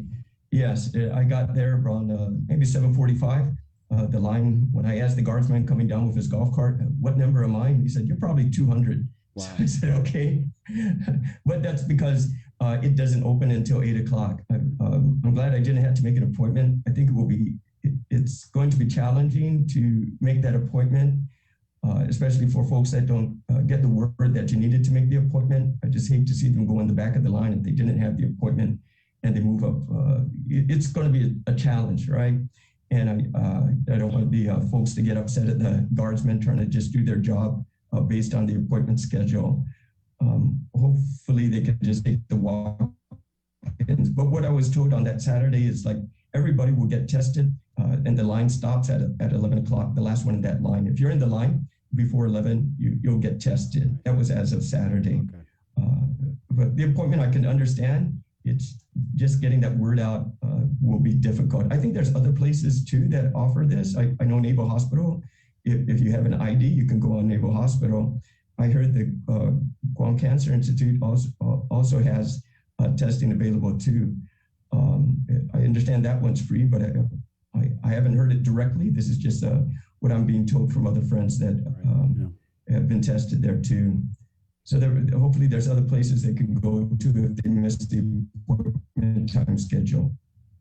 Right. It does seem like when you talk about people not having a heads up to go get tested today, and it's now by appointment only. That's definitely one thing that, would you agree that we've really struggled with keeping the messaging consistent and talking about just like the baseline information, right? Like, hey, you got to do an appointment now to get tested. We changed it. Stuff like that.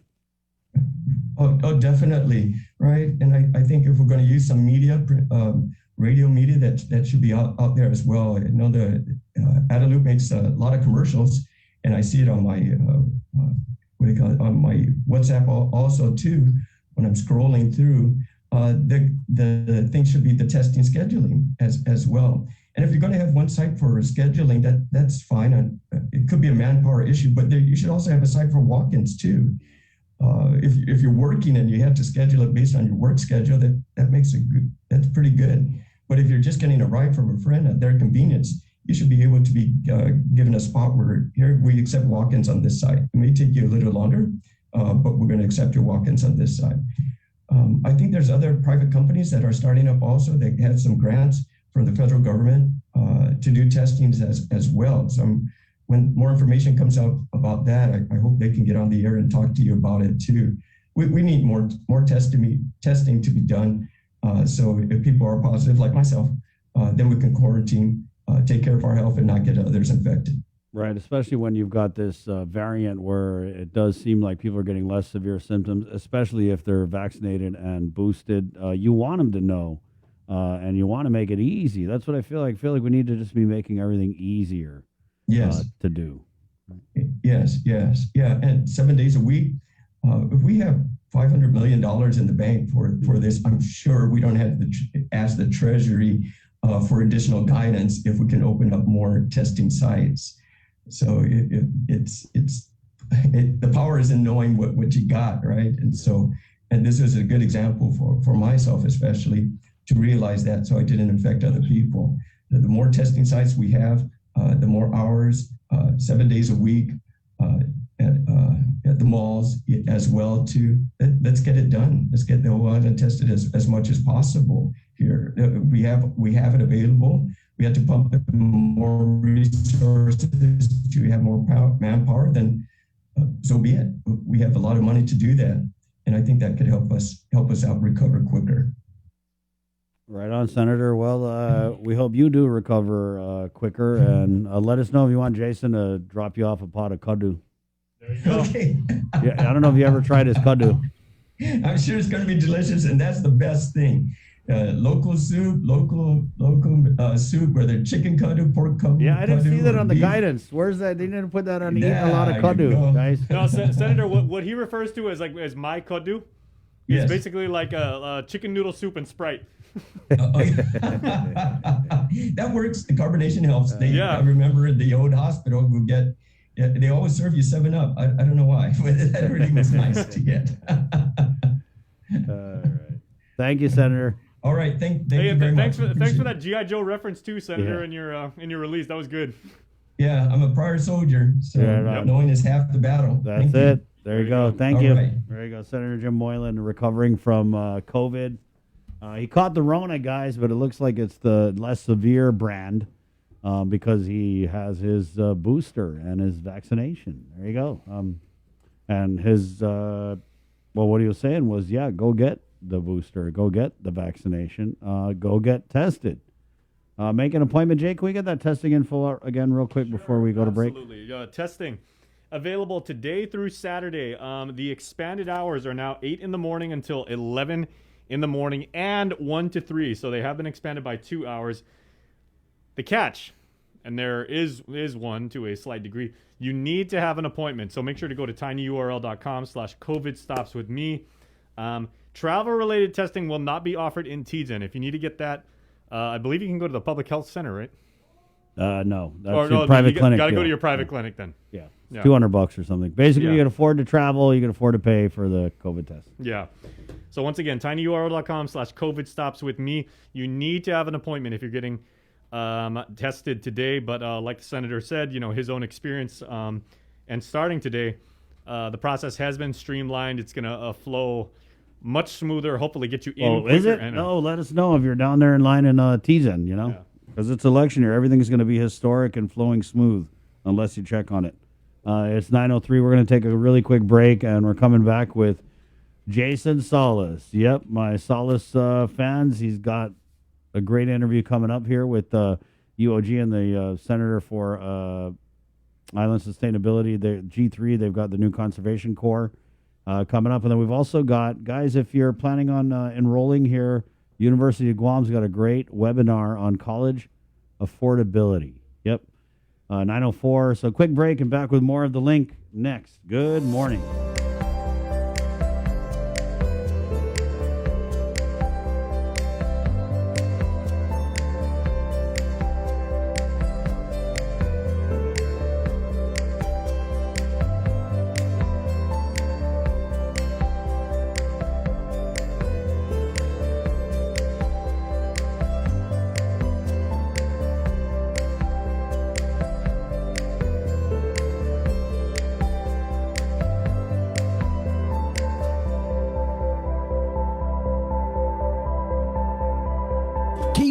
multi-platform morning show, The Link, just got a little more delicious with Feed Me Fridays. Chris, Sabrina, Jason, and the rest of the morning crew will take some time off each Friday to talk, taste, and tempt you with all the latest and greatest food and drinks on Guam. Old faves, new hits, and everything else we can put in our bellies. It's Feed Me Fridays on The Link. Brought to you by King's Restaurants, Ruby Tuesday Guam, and Devondale.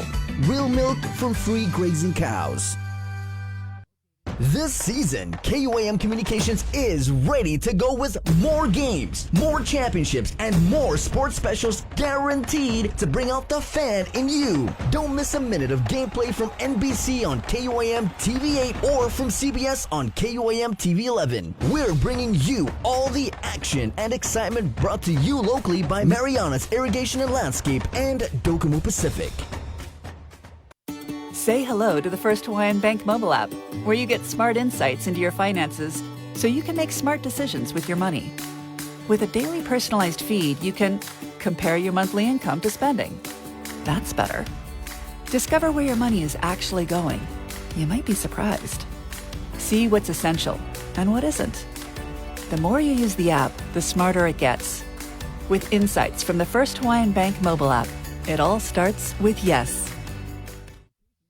Marianas Irrigation and Landscape Superstore. Stop on by and visit our showroom today. We offer everyday low prices on all major outdoor power equipment like bush cutter, chainsaw, power washer, generators, and more. Need service, repair, maintenance? Well, check out Guam's best superstore only at Marianas Irrigation and Landscape, located in Barragata along Army Drive between Submarina and Besta Market. Call 735-7446 for more information. Now shipping to surrounding islands. Marianas Irrigation and Landscape Superstore. Get the job done the right way by getting the right stuff at East West Rental Center. With years of experience helping builders, we definitely got what you need. Call 646-1463 or visit us in Upper Tumon. Open Monday to Saturday from 7 a.m. to 5 p.m. and on Sundays from 8 a.m. to 5 p.m.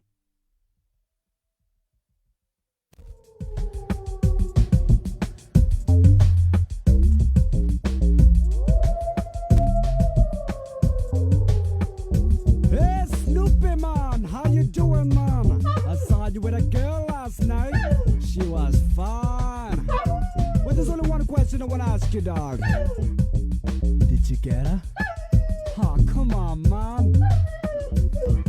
All right, welcome back to The Link on a Monday morning. Good weather outside, good football weather last night. Once again, if you guys missed the Rising Stars Showdown, you can check it out on YouTube or Facebook right now. As for the current moment, we are heading over to the University of Guam, where the G3 Conservation Corps has a brand new cohort. So a new crop selection, new gathering of Guamanians that are very, very concerned about the environment and basically want to get in the fight and say, you know, we not only want to preserve and conserve the wonderment of the environment that we have been blessed with out here, but we also want to teach people about it. And hopefully these cohorts, you know, there is a legacy that they pass by. So Philip Cruz is with the Corps. And Philip, good morning. Happy New Year to you.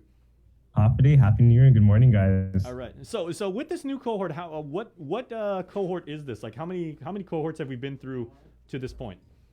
Sure. So actually, the one that we'll be launching will be our second cohort. So okay. For those listening, if maybe you've seen in the news or heard from us from last year, from about June till November, was our first inaugural cohort for the Guam Green Growth Conservation Corps.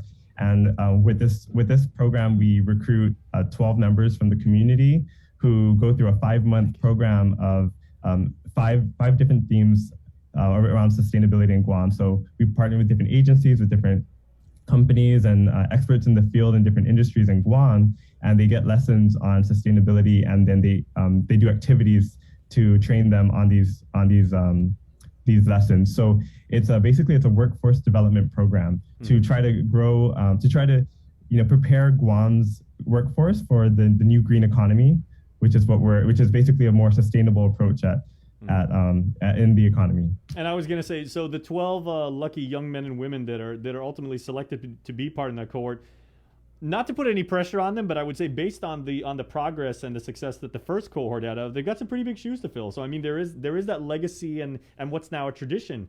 Definitely, yeah. But it's funny. It's actually you said young, and actually they're not all young.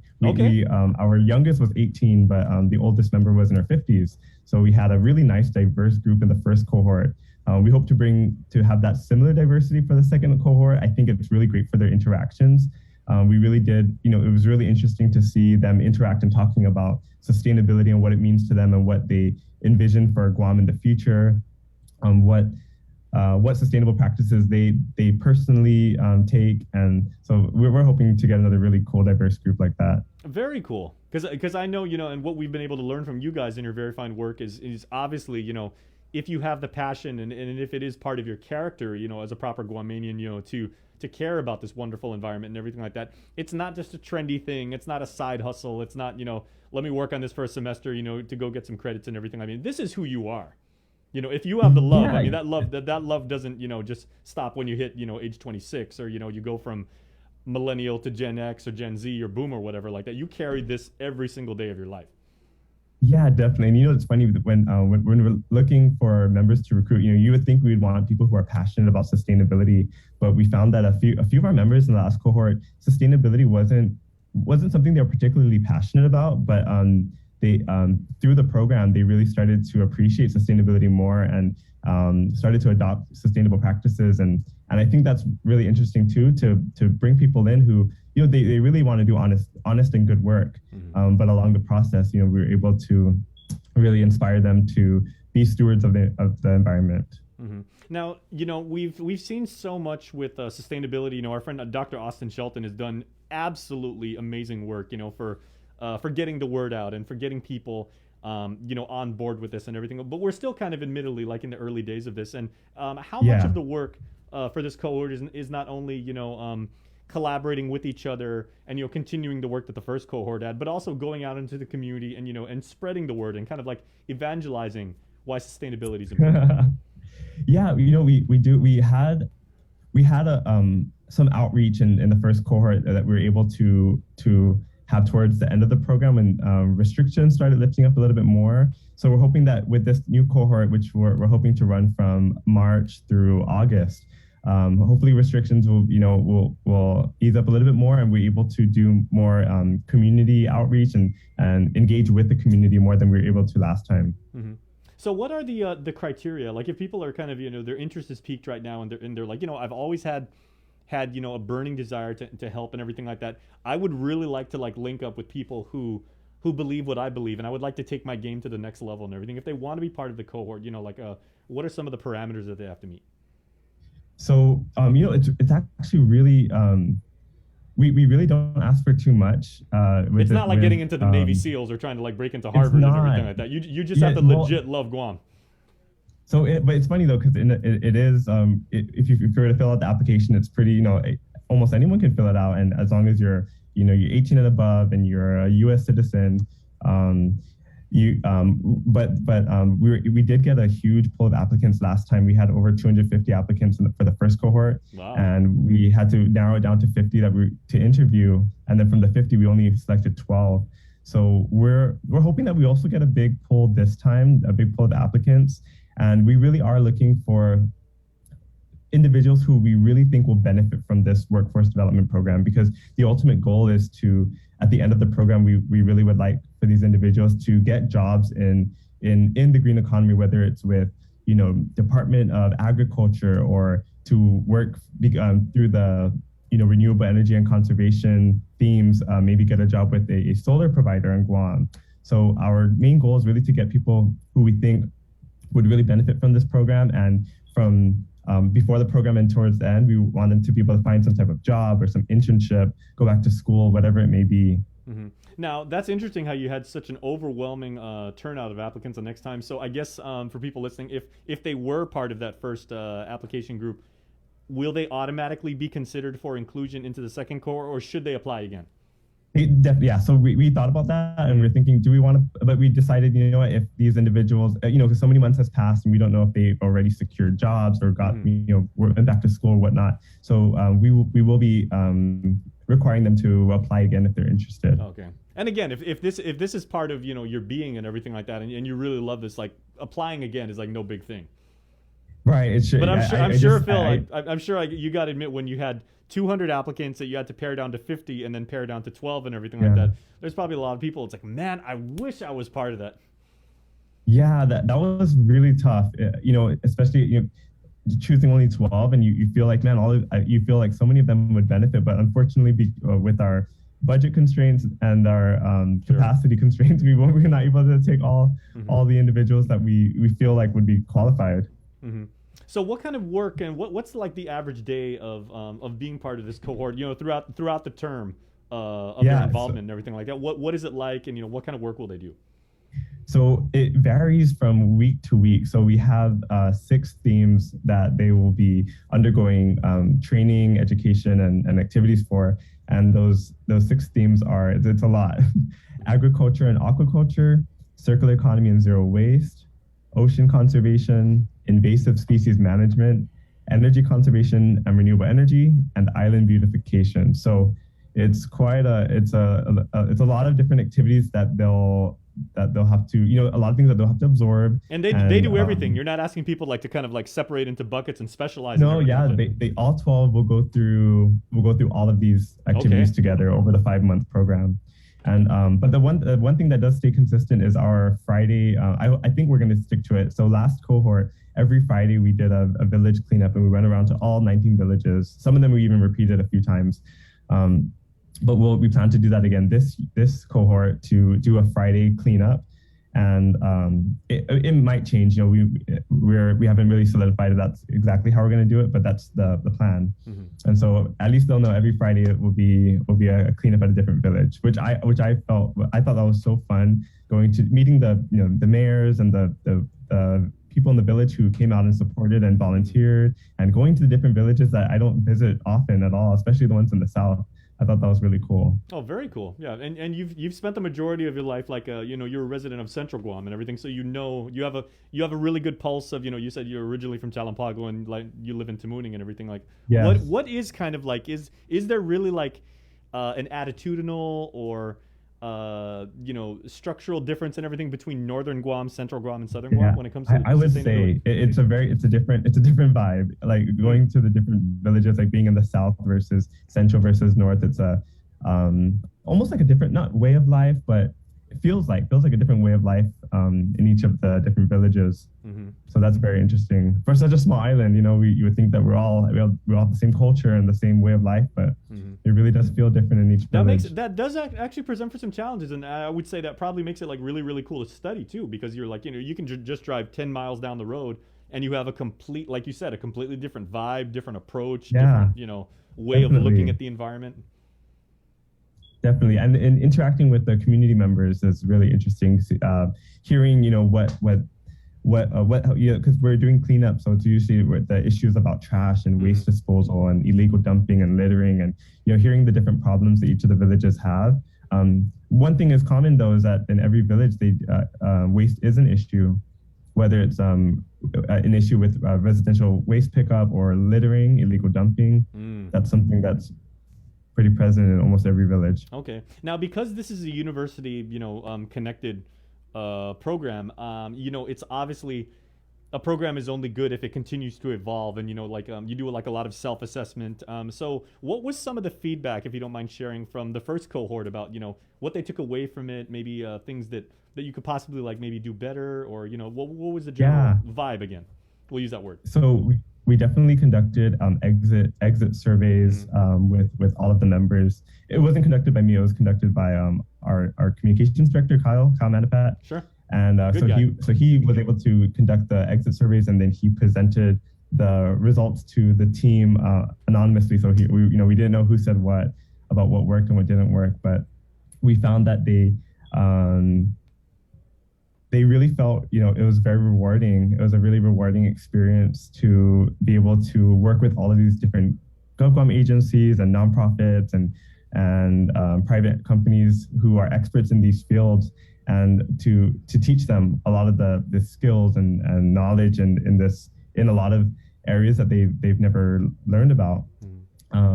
So that was the biggest plus. And of course, the compensation was nice. It's a bi-weekly stipend of $1,300 for 10 Conservation Corps leaders, and $1,500 biweekly for 2 Conservation Corps supervisors. Wow. So the compensation was really, really nice.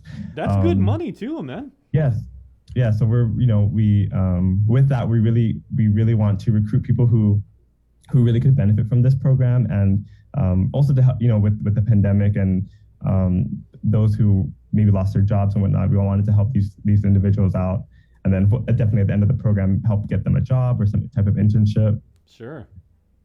Okay, very cool. So, of course, the question on everybody's mind right now, Phil, is where can I find the application? Because people are going to say, give me a URL, tell me what PDF I have to sign out. I'm in. I desperately want to be involved. Please make me one of the 12. Yeah. So for those interested in applying, you can apply at guamgreengrowth.org. We plan on launching tomorrow. So by midnight, we hope to have everything ready to go and launched. So guamgreengrowth.org. And then for those who have Facebook and Instagram, you can follow us at Guam Green Growth, and there we'll also post the flyer and the links to apply. Mm-hmm. So that'll all be online. Okay. And then if I can just, that was a great pitch, by the way, fantastic, a promotion, but can I just ask you personally and everything, what does it mean to be involved with a program like this? And something which is, for people like my age, I'm 47, this really wasn't an opportunity that myself and my classmates had, but the fact that conservation is so thriving and sustainability is a word that's on so many of our tongues, as locals, we're all aware of it. We all know the benefits of it and everything like that. To be actually in the trenches and work on this, with people who believe the same as you, what does that mean just as an opportunity for you? I think it's a chance to, it's kind of in two ways. It's a way of, giving back to the community, with the work that we're doing. It really benefits the community and the environment and future generations, but also has really impactful work for yourself. So if if people are looking for, maybe the job that they currently have is not as fulfilling as they'd like, and they want something that is more fulfilling, I think this really could be that program to help get them to that job that's more fulfilling. So absolutely. I think it's something that was great for personal enrichment as well as giving back to the community and to the environment. And in no small part, you actually get to have a wonderful virtual background like Phil is rocking right now, because that is beautiful. Oh, thank you. Yes. Very, very cool. You can do some cool drone photography of some of the many wonderful areas of Guam. So Phil, thank you for what you guys are doing and for making this opportunity available. And for everybody who plans on applying, good luck to you. And we hope you are selected, because the 12 people who are picked, you're going to have the time of your life, and you're going to do some really, really good work for Guam. Thank you so much, Jason, for having me. Thank you. Right. Happy New Year, Phil. Happy New Year. All right, please stay tuned, everybody, because we are going to take a quick break, and we will be right back with more of The Link right here. So please stay tuned.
You want to get your education on.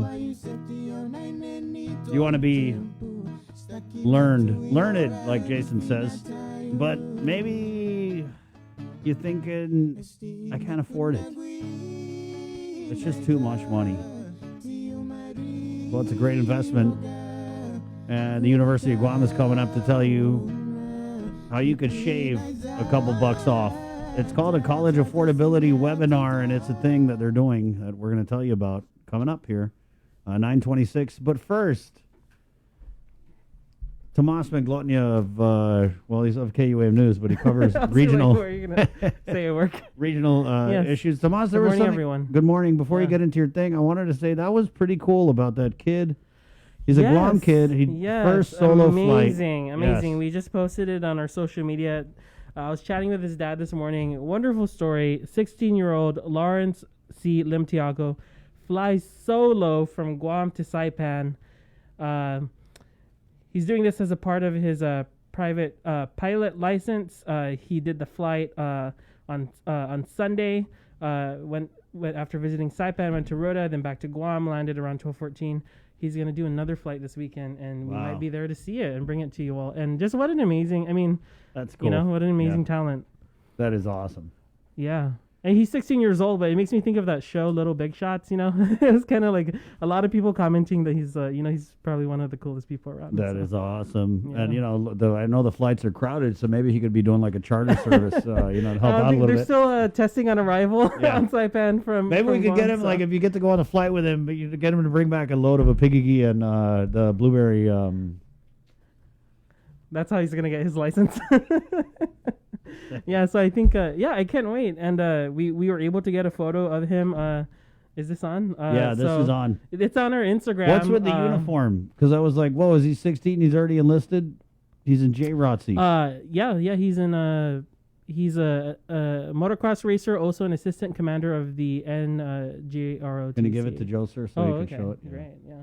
That's the Naval JROTC program over at Father Duenas High School, Jason. So he's pretty much like a Type A personality, consummate overachiever. Oh, that's a compliment, right? Yeah. He's Type basically A, really, really good. I've at what actually he heard does. it used as an insult, but in this case, it is a compliment. Yeah, wonderful student. I can't wait to see. Who would ever take overachiever as an No, insult? Type A. Oh. I've been called that many times as well. Right, yeah, that's what I mean. That's awesome, man. Well, I've also been called a lot of words that begin with an A, but So he's sure to be a naval aviator, a naviator. Yeah, what a wonderful story, and so glad he's able to do this. A lot of things were cut down in this pandemic. Right, So when I thought about this, I was like, wow, he's still making the time of his life flying these planes. Can I make a suggestion, Tomas? When you write the story up for tonight, let's make like the headline: Top Gun: All right, Jace, Guam you got aviator. it. You got it. You make the calls here, so I'll write that headline. We could just go all day with the headline ideas. Yeah. FD student soars, or Maverick.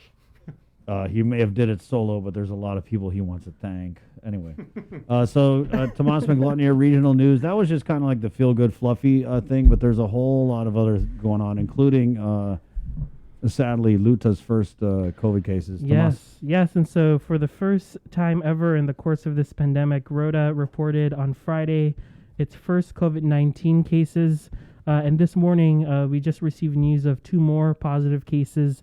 The details of those case reports on Rota have yet to be released from the Rota Health Center, though we confirmed the information with the PIO for the mayor's office, Ivan Merib. So the case count on Rota is 4. And again, these are the first ever cases in the course of this pandemic. I was looking back at our stories, guys, and last time I was on Rota about a year ago, we did a story on how they've never had a COVID case in a year. And so 2 years later, we're seeing with the surge of Omicron, again, not confirmed what variant it is, but Rota seeing that case. And so we did an interview with the Rota Mayor's office with Mayor Ephraim Atalig. He was saying that they tested positive at the Rota Health Center. We know at least one of them had travel history. And also they did identify Hotel Valentino as the temporary quarantine site. And this is huge, right? Because previously you would have to, the plan was to send these positive cases to Saipan, but now they have that temporary temporary quarantine site on Rota. And so here's the full interview just the day after those reports were made of the first cases with Rota Mayor Ephraim Atalig. All right, Mayor, thanks for joining us. We received news last night of the first ever COVID cases reported on Rhoda, at least 2 last we heard. Can you give us the status update on COVID on Rhoda and what you know so far about these first cases? Yeah, so these 2 individuals, as we know, they were tested at the hospital, the Rhoda Health Center, and that's how they were found to be positive. As far as task force also is concerned, is that they're not infectious, so they were sent to their house under house quarantine and guarded by DPS personnel for like 5 days. And can you tell us what Rhoda's vaccination rate is? Yes, their vaccination rate is at 95% at this point as we speak. And last we spoke, the task force was just having a visit to Rhoda for a quarantine site identification. Is there a quarantine facility on Rhoda already?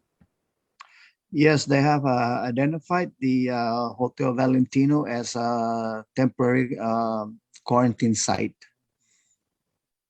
And it hasn't been used yet because you said the first 2 cases are in home quarantine at the moment, right? That's correct. That's correct. And I know it's just not even 24 hours since the news has been announced, but in terms of contact tracing, are you seeing that this is a contained spread? When Tinian first announced their cases, they just reported 4. Fortunately, it wasn't more than that. What do you know so far about the spread of this virus on Rhoda? Okay, so when we had learned about the 2 individuals, we immediately implemented the contact tracing. And so all those people that have contacts with the 2 were tested, and fortunately enough, they came up negative. So thanks for I'm so proud about that. I'm glad though. And what's the reaction from the community? Obviously, this is we're 2 years into the pandemic, but this is a first for Rhoda. So what happens now? Are any new protocols being put in place, or is it a matter of contact tracing, waiting and seeing? What happens now, given that you know that these are the first cases now? So yes, we're just right now doing the contact tracing, and I will say that we require now the vaccination card upon boarding a plane. So to help reduce that risk, that's the requirement I would like to see that, and I request that through a task force. So yes, we are actively working on contact tracing and testing, as a matter of fact. Right. Can you talk to us about testing? And are you planning to expand testing, or what happens? How can people get tested on Rhoda? Yeah. So with this revelation, we schedule starting tomorrow, Sunday, and Sunday from 9 a.m. to 2 p.m. the testing, and then also from Monday to Saturday from 1 to 3 p.m. So we are actively we get into gear, so to speak, to up the gear to test our residents, and that's the only way that we can find out exactly how severe we are in. And Mayor, what is your message to the community? This might be alarming to some. I know that schools are back in session. Do you have a message to Rhoda residents? Oh yes, Tom, thank you for that question. I to the resident of Rhoda, I highly recommend or encourage them to please get tested because this is we're all in this together, and for the sake of yourself, please get tested. It's for you, your loved ones, your family, your friends and neighbors, and the whole community of Rhoda. So please, I beg of you, people that have not vaccinated to please do so. This is we're all in this together. All right, Mayor, that's all the questions I had. Did you want to add anything else to that? Well, I'm praying that we stay with the two, and also, Tom, I thank you so much for this opportunity to share it with our audience and in, our people here on Road Up in particular. So, dangkulo na si Diyos, Tom. All right, thanks, Mayor. And also last night, unfortunately, the CNMI recorded its 20th COVID-19 related death in addition to 49 new cases. Since March 2020, there's been 3,600 some cases. 3,300 of those were just since October 21st. And the CNMI has a total vaccination rate of 96.7%. And of course, tune into Primetime tonight for our full story. And after that, we'll have another exciting episode of Pacific Matters. We're checking in with Caitlin Mazuris, who is from Rhoda. She founded Luta Security. She's worked for Microsoft and the Pentagon. She runs programs for the Department of Defense. She runs these things called bug bounties. Oh, yeah. And Bug basically, bounties. Yeah. you put out an award, a reward for people to hack your system. So she pioneered this for Microsoft and for the Department of Defense ongoing. And some of her clients include Zoom, which you all might be familiar with. Yeah. And so she's just and she has her roots in Rhoda, and she also donated $1 million to start a lab, a law lab in Pennsylvania. You're going to learn all about it tonight. And she's got really cool. Is that red hair or pink hair? Pink hair. It's pink hair. And so she has this amazing photo. She talks about her among all of the DoD staff in camouflage, and it's just her pink hair in the middle of it all. Wow. And seriously, I saw some of your footage of the interview with her. I thought I was watching like a Paramore video. And Luta Security is the name of the company. And so this bug bounty, they basically dare you to hack their Yes, they do. system, right? Because otherwise, people will do it illegally. And maybe that's what find happened with your Reverend faults. Tax last week with that email thing that was going on. Well, she's for hire. And see, that is so revolutionary because, like for someone like me that's been in the business for a while, right? When it came to like He's a security big tech guy. intrusions and she, being hacked. she was the first to do this for Microsoft. Because it used to be that like if that happened, you know, companies would pay millions of dollars to keep this hush because that's their entire reputation. Yeah. She actually got companies to say, let's do it proactively and let's pay people. There to was go a and movie find they bugs. made about this. I mean, she called also. Sneakers. I mean, Did you ever speaking watch of it? movie storylines, she also sued Microsoft as well, but she for gender pay discrimination. I thought it was because Bill Gates and the vaccine thing and all that. Well, you know, a lawsuit is a lawsuit is a lawsuit. So you'll hear all about it. Really amazing person, and who knows? She said she wants to come back home and to celebrate the holidays next year here at home. So Jay, you're not going to let my Sneakers movie reference die, are you? Sneakers is a very good movie. Great if you flick. haven't seen Sneakers, it's Robert Redford, it's Dan Aykroyd, The late Sidney Poitier. Sidney Poitier, who passed away, Poitier. rest in peace, just died this past week. Yeah. River Phoenix, also defunto. Yeah, Defunton River Phoenix. Yeah. Ito nga si Defunton River. That's right. And basically, Cheluna Joaquin. it's basically this this group of like they're a bunch of ne'er-do-wells, ragamuffins, rapscallions, and they break into place. They basically get businesses to hire them to break into them to check out how good their security And is. the bad guy is Ben Kingsley, who, by the way, won the Academy Award for playing Gandhi, and it is tremendous. Yeah, it's a little before your time though, bro. Yeah. All right. Well, Yeah, it's in the mid-'90s. It's way before your time. Yeah. Well, tonight you can tune into the present time Yes. in Pacific Matters with Caitlin Mazuris, and then we're also bringing back the two twins from Tinian who got into Harvard. We're sharing their story. again That's tonight. awesome. We're going to do an encore presentation of that episode of Pacific Matters tomorrow right here on the link. Very cool. I'll tell you what was alive during the mid-'90s?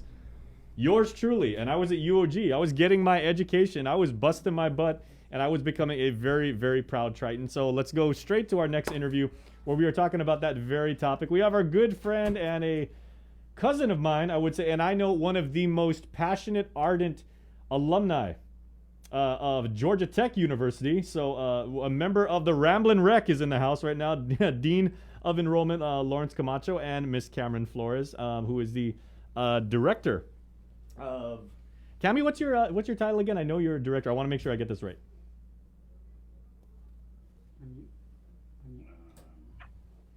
Okay, very cool. But obviously, you know, the both of you, your existence and the role that you play at UOG is to help people who have the drive and the dream of wanting to better themselves through education to actually achieve that goal. Chris was talking about this earlier. For many people, not just on Guam and not just in our island community, but the cost involved with it can be somewhat of a burden and can be substantially holding people back. But what we're talking about today is there's a webinar that actually shows people that college can be affordable, and there are programs that probably a lot of people don't know about that are basically sitting around saying, we want to help you. We want to make sure that you can go to college and make your dreams come true. So I've been yakking enough. I'm representing UOG class of '96 as I always do. So welcome to the show, you guys. Thank you, Jason. And I'm from the class of '97, so it's great to be here and joining the team this morning. So we appreciate the opportunity. As you already alluded to, we all know and understand how our students come to the university to have that sense of enrichment in their lives. And throughout this journey, we want to make sure that we are obviously a part of that, right? Not just from the teaching standpoint and the research standpoint and allowing our students to develop, but from the supporting effort standpoint, at the enrollment management and student success, my job is to ensure that students are guided through this process outside of the classroom and are provided the support and the services they need. And so we are excited with this new project called the Triton Advising Center. It's a new initiative. It's part of the Parahulu plan of enriching and ensuring that the students have a great experience here at the university. And of course, advisement is a big part of their lives here. And in this journey, we're excited because it is a USDOE funded project, right? A grant that we've received to ensure that we have folks like the project director, as Cami had alluded to herself, and her specialists kind of guiding through this process. But the design is so that we are under the Enrollment Management and Student Success, the Triton Advising Center is the institution's compass to guide students towards graduation, right? It's a three-pronged approach, as you mentioned. First, beginning with the financial opportunities available to students that we want to make sure they understand are available for them through the regular workshops and developing financial literacy curriculum throughout, so that they understand that as they're traveling through this journey, they understand how best to afford the journey, number one, and then number two, that their investment at the end after graduation is going to be well worth their time here at the university. So those are the things that are happening when it comes to the financial aid and the financial solvency piece of the Triton Advising Center, in addition to the academic counselors who are on deck and helping our students guide and chart their way through as they plan their 4 or 5 or 6 year academic journey here at the university. And then eventually, finally, the third prong is really the career development aspect and professionalizing our students. They're getting a lot of that through the academic colleges and schools and the majors and aligning themselves out with the industry. We're here to kind of enhance that by providing platforms that they can then avail to, so that they again continue to be professionalized along the way as students, so that when they get that degree in the end, they are set with the soft skills, perhaps out of the internship opportunities and all the various things and all those portfolios that they journey through each of those years that we're providing out of our career development office. But the Triton Advising Center is then this hub and the center to institutionalize a lot of these advising efforts and bring synergy to a lot of it, so that all of our students individually would have a sense of enhanced advising, if you will, in those 3 areas. And I think that's a beautiful thing, because Cami, please jump in as you see fit. But it's not just, okay, let's hook a prospective college student up with like a source of funding, and then off you go. Good luck in passing your classes. You guys are actually setting students up not only to be let in and to be able to pursue their education, but also to make sure they succeed. And there's a marked difference between those two cases. Right. So we just want to make sure that, student success is our main priority, especially with our specialists working so hard to make sure that they are aware of all the options available to them, whether it be academic advisement, financial advisement, and the career portion of it all. We have so much in the works coming out of our Triton Advising Center. We have platforms to help advise students in careers, such as our UConnect and Handshake platform, but that's something that maybe hopefully we can bring our specialists on again to speak about. And then, it's all about wanting to maintain that partnership or that relationship with the students to make sure that they have somebody to turn to whenever they need help. So we want to be that central hub for, if they're lost, they know where to go, and we'll always be there to provide that assistance and support, guidance along the way to help them, be prepared when they graduate. Very cool, because so many times, whether, and most importantly when you're an undergrad, I mean, there's so many different things pulling at you, and like you said, I mean, even as trivial as a use case as that is, Cami, if you're a little bit lost, if you don't know on campus where to go for particular resource, you're like, okay, well, I'm a computer science major. Do I just go to the library, or do I have my own computer lab, or what time can I use it? Can I still be a marine bio major and be in the ROTC program at the same time? Does that really line up properly and everything like that? You guys are actually giving them a framework to just say, okay, we're going to guide you on your way.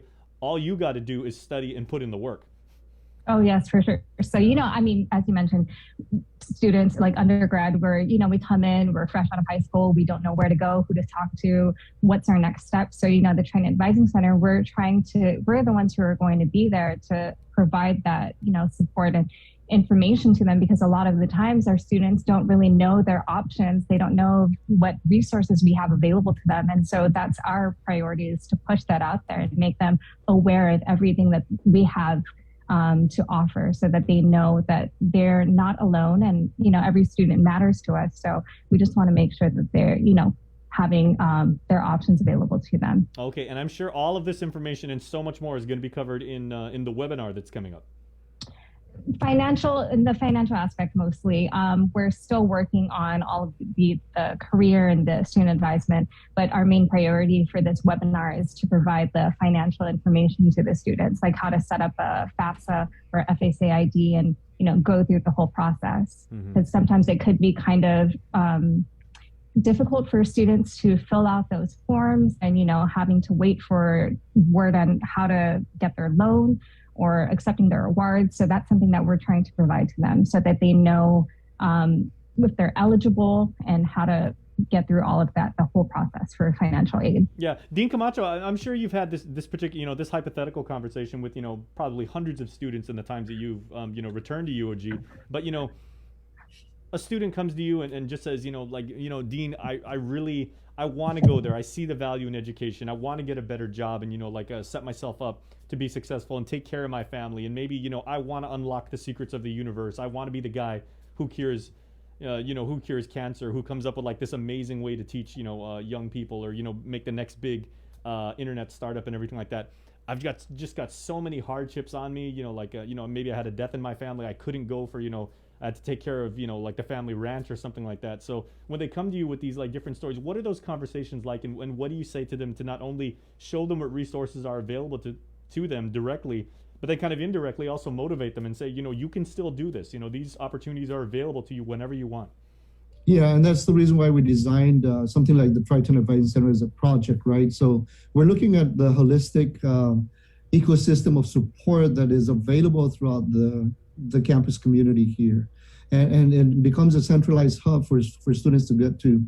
And that conversation that you're asking about, I have that individually, but we're developing a system here to where there's an easy access and an easy way to really find that guidance. See, for instance, this webinar that we're talking about here this morning, we're calling it the Triton's Guide to College Affordability. It's out in the press now. It's all being pushed out, and we're trying to target not just the current students who need that extra added information, if you will, and the webinar for them to be informed, but even the future students who are planning to come here to understand that we have this available. They're not going to be alone when they get here. So it's all about, as our provost have mentioned, no student is left behind, right? So we're in this initiative, and we're after every one of our students, so they don't get to feel that way, as you mentioned, coming in and kind of giving that trivial,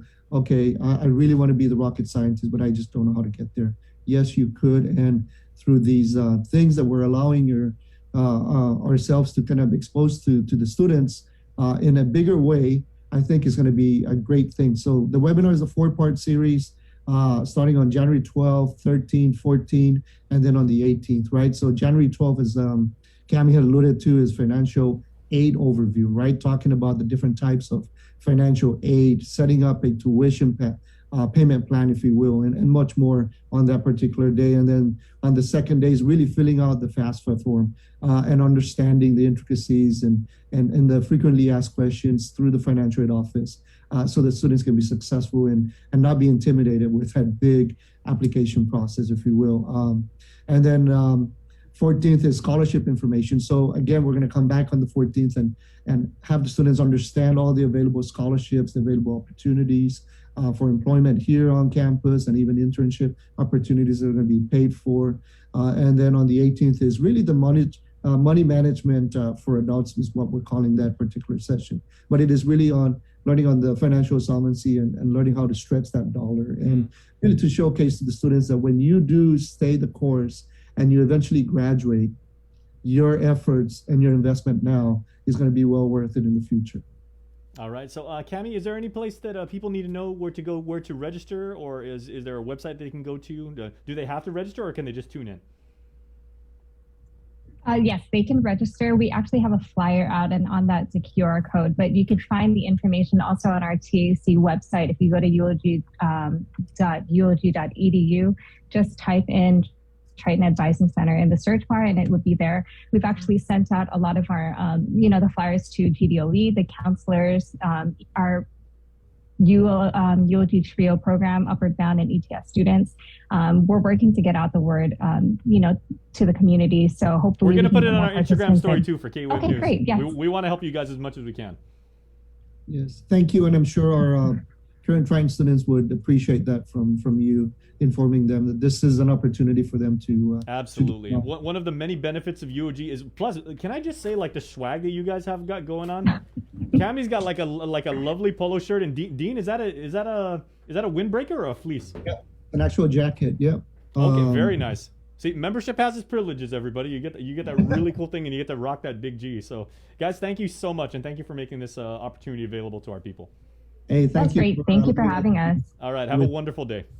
All right, Thank you. Thank you. Okay, guys, we have one more segment to get to, and let's get straight to our Cover Me segment because, Chris, you were going to like this because our good friend Nestor Quintanilla, he's been a member of the Link family for some time. See Nestor, no? Yeah, right. Nestor, born and raised up in Not Nestor Hoggett. Lecanto, guys. This is another Nestor. Yeah, so he is a son of the South, proud to be from Hoggett. Southern. Yep, and his daughter Jada Morin, we featured her music many times. She's actually got a special performance she recorded just for Guam. So she's doing this for her people. She's basically going to come back here this year too.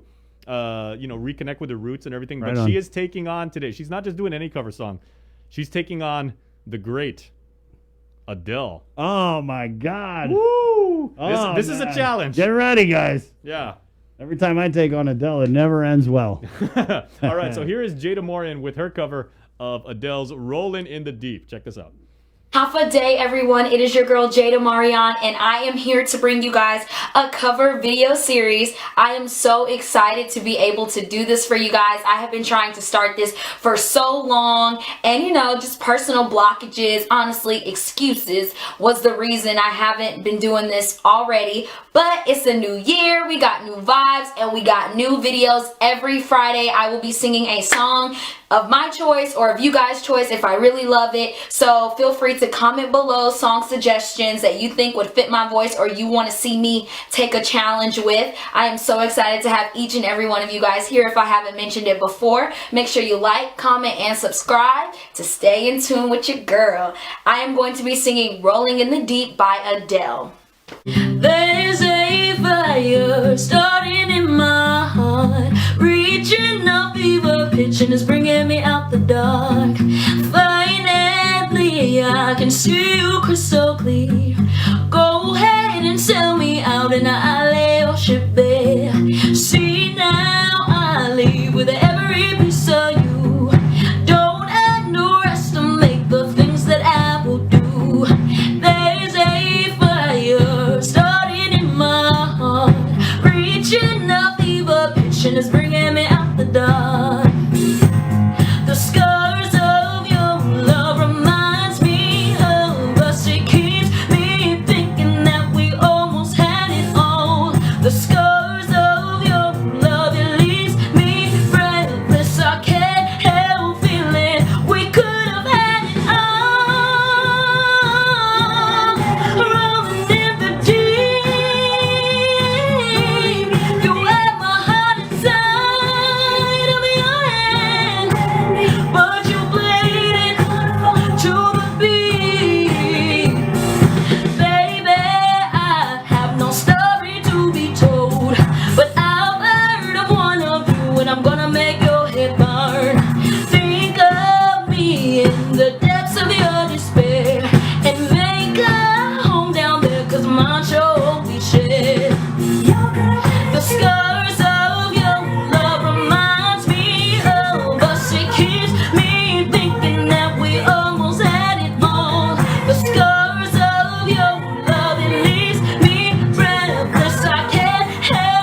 Wow. That woke me up, man. Good morning. I mean, I was awake early, but that was like, I told you that was cool. Yeah, wow.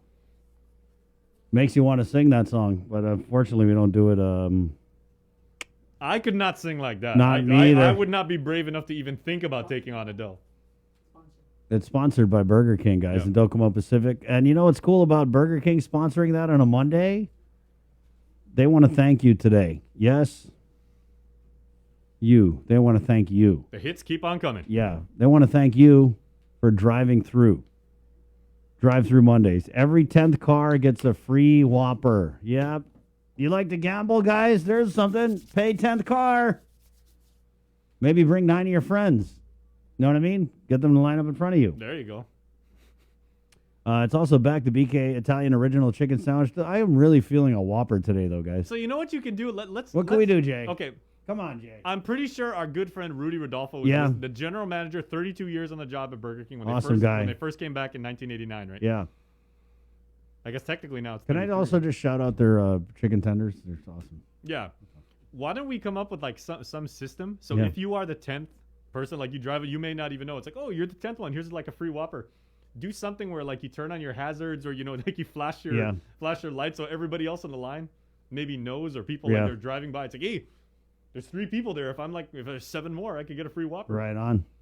And we do that on Guam all the time. You're like, you know, like if you drive by, oh, by the way, hey, your lights aren't on. Flash a thing, or Make it there's a speed happen, trap, guys. flash- That's it. Every 10th car gets a free Whopper as Burger King thanks you for driving through on Mondays. You can also, let's say you're car number 9, you're still a winner because you could still get a Whopper. But you could also try BK's Italian Original Chicken Sandwich. Jay, as far as chicken sandwiches go, It is right up there. Wait, we're talking about the Parmesan? we're talking about the Italian Original The Chicken Italian, Sandwich. okay, Yeah. so, and you know, I love Italian food. I also love when you have a really nice roll that's cut down the middle, so Oh, like it kind of yeah. like opens up and it like Yeah. you get that stuff that puffs out Mm. on the bread. I also like when you have a lightly breaded piece of chicken that's also got some herbs in it. Dude, And all then about I the like herbs. it when you put marinara sauce on that and mozzarella cheese. Oh, my God. Joser likes it merely for the fact that it includes no vegetables. It's awesome. Guys, it's 10 o'clock. Good job, Joe, sir. Jason, thank you, guys. Link fam. Yeah, we'll be so- back at you. Thanks for remembering what my name is. Yeah, what's You're your name like, thanks, It's Guy. Guy. Hey, Guy. Thanks, Guy. The one and only Jason. We've only been working together for 18 years. What's his name? Jason J. Hey, Pacific Points, Cabo Enterprises, ITN, and Jack in the Box. Another episode of The Link. Until tomorrow, está. Adios. Happy Monday, Attention Guam Power Authority commercial accounts. GPA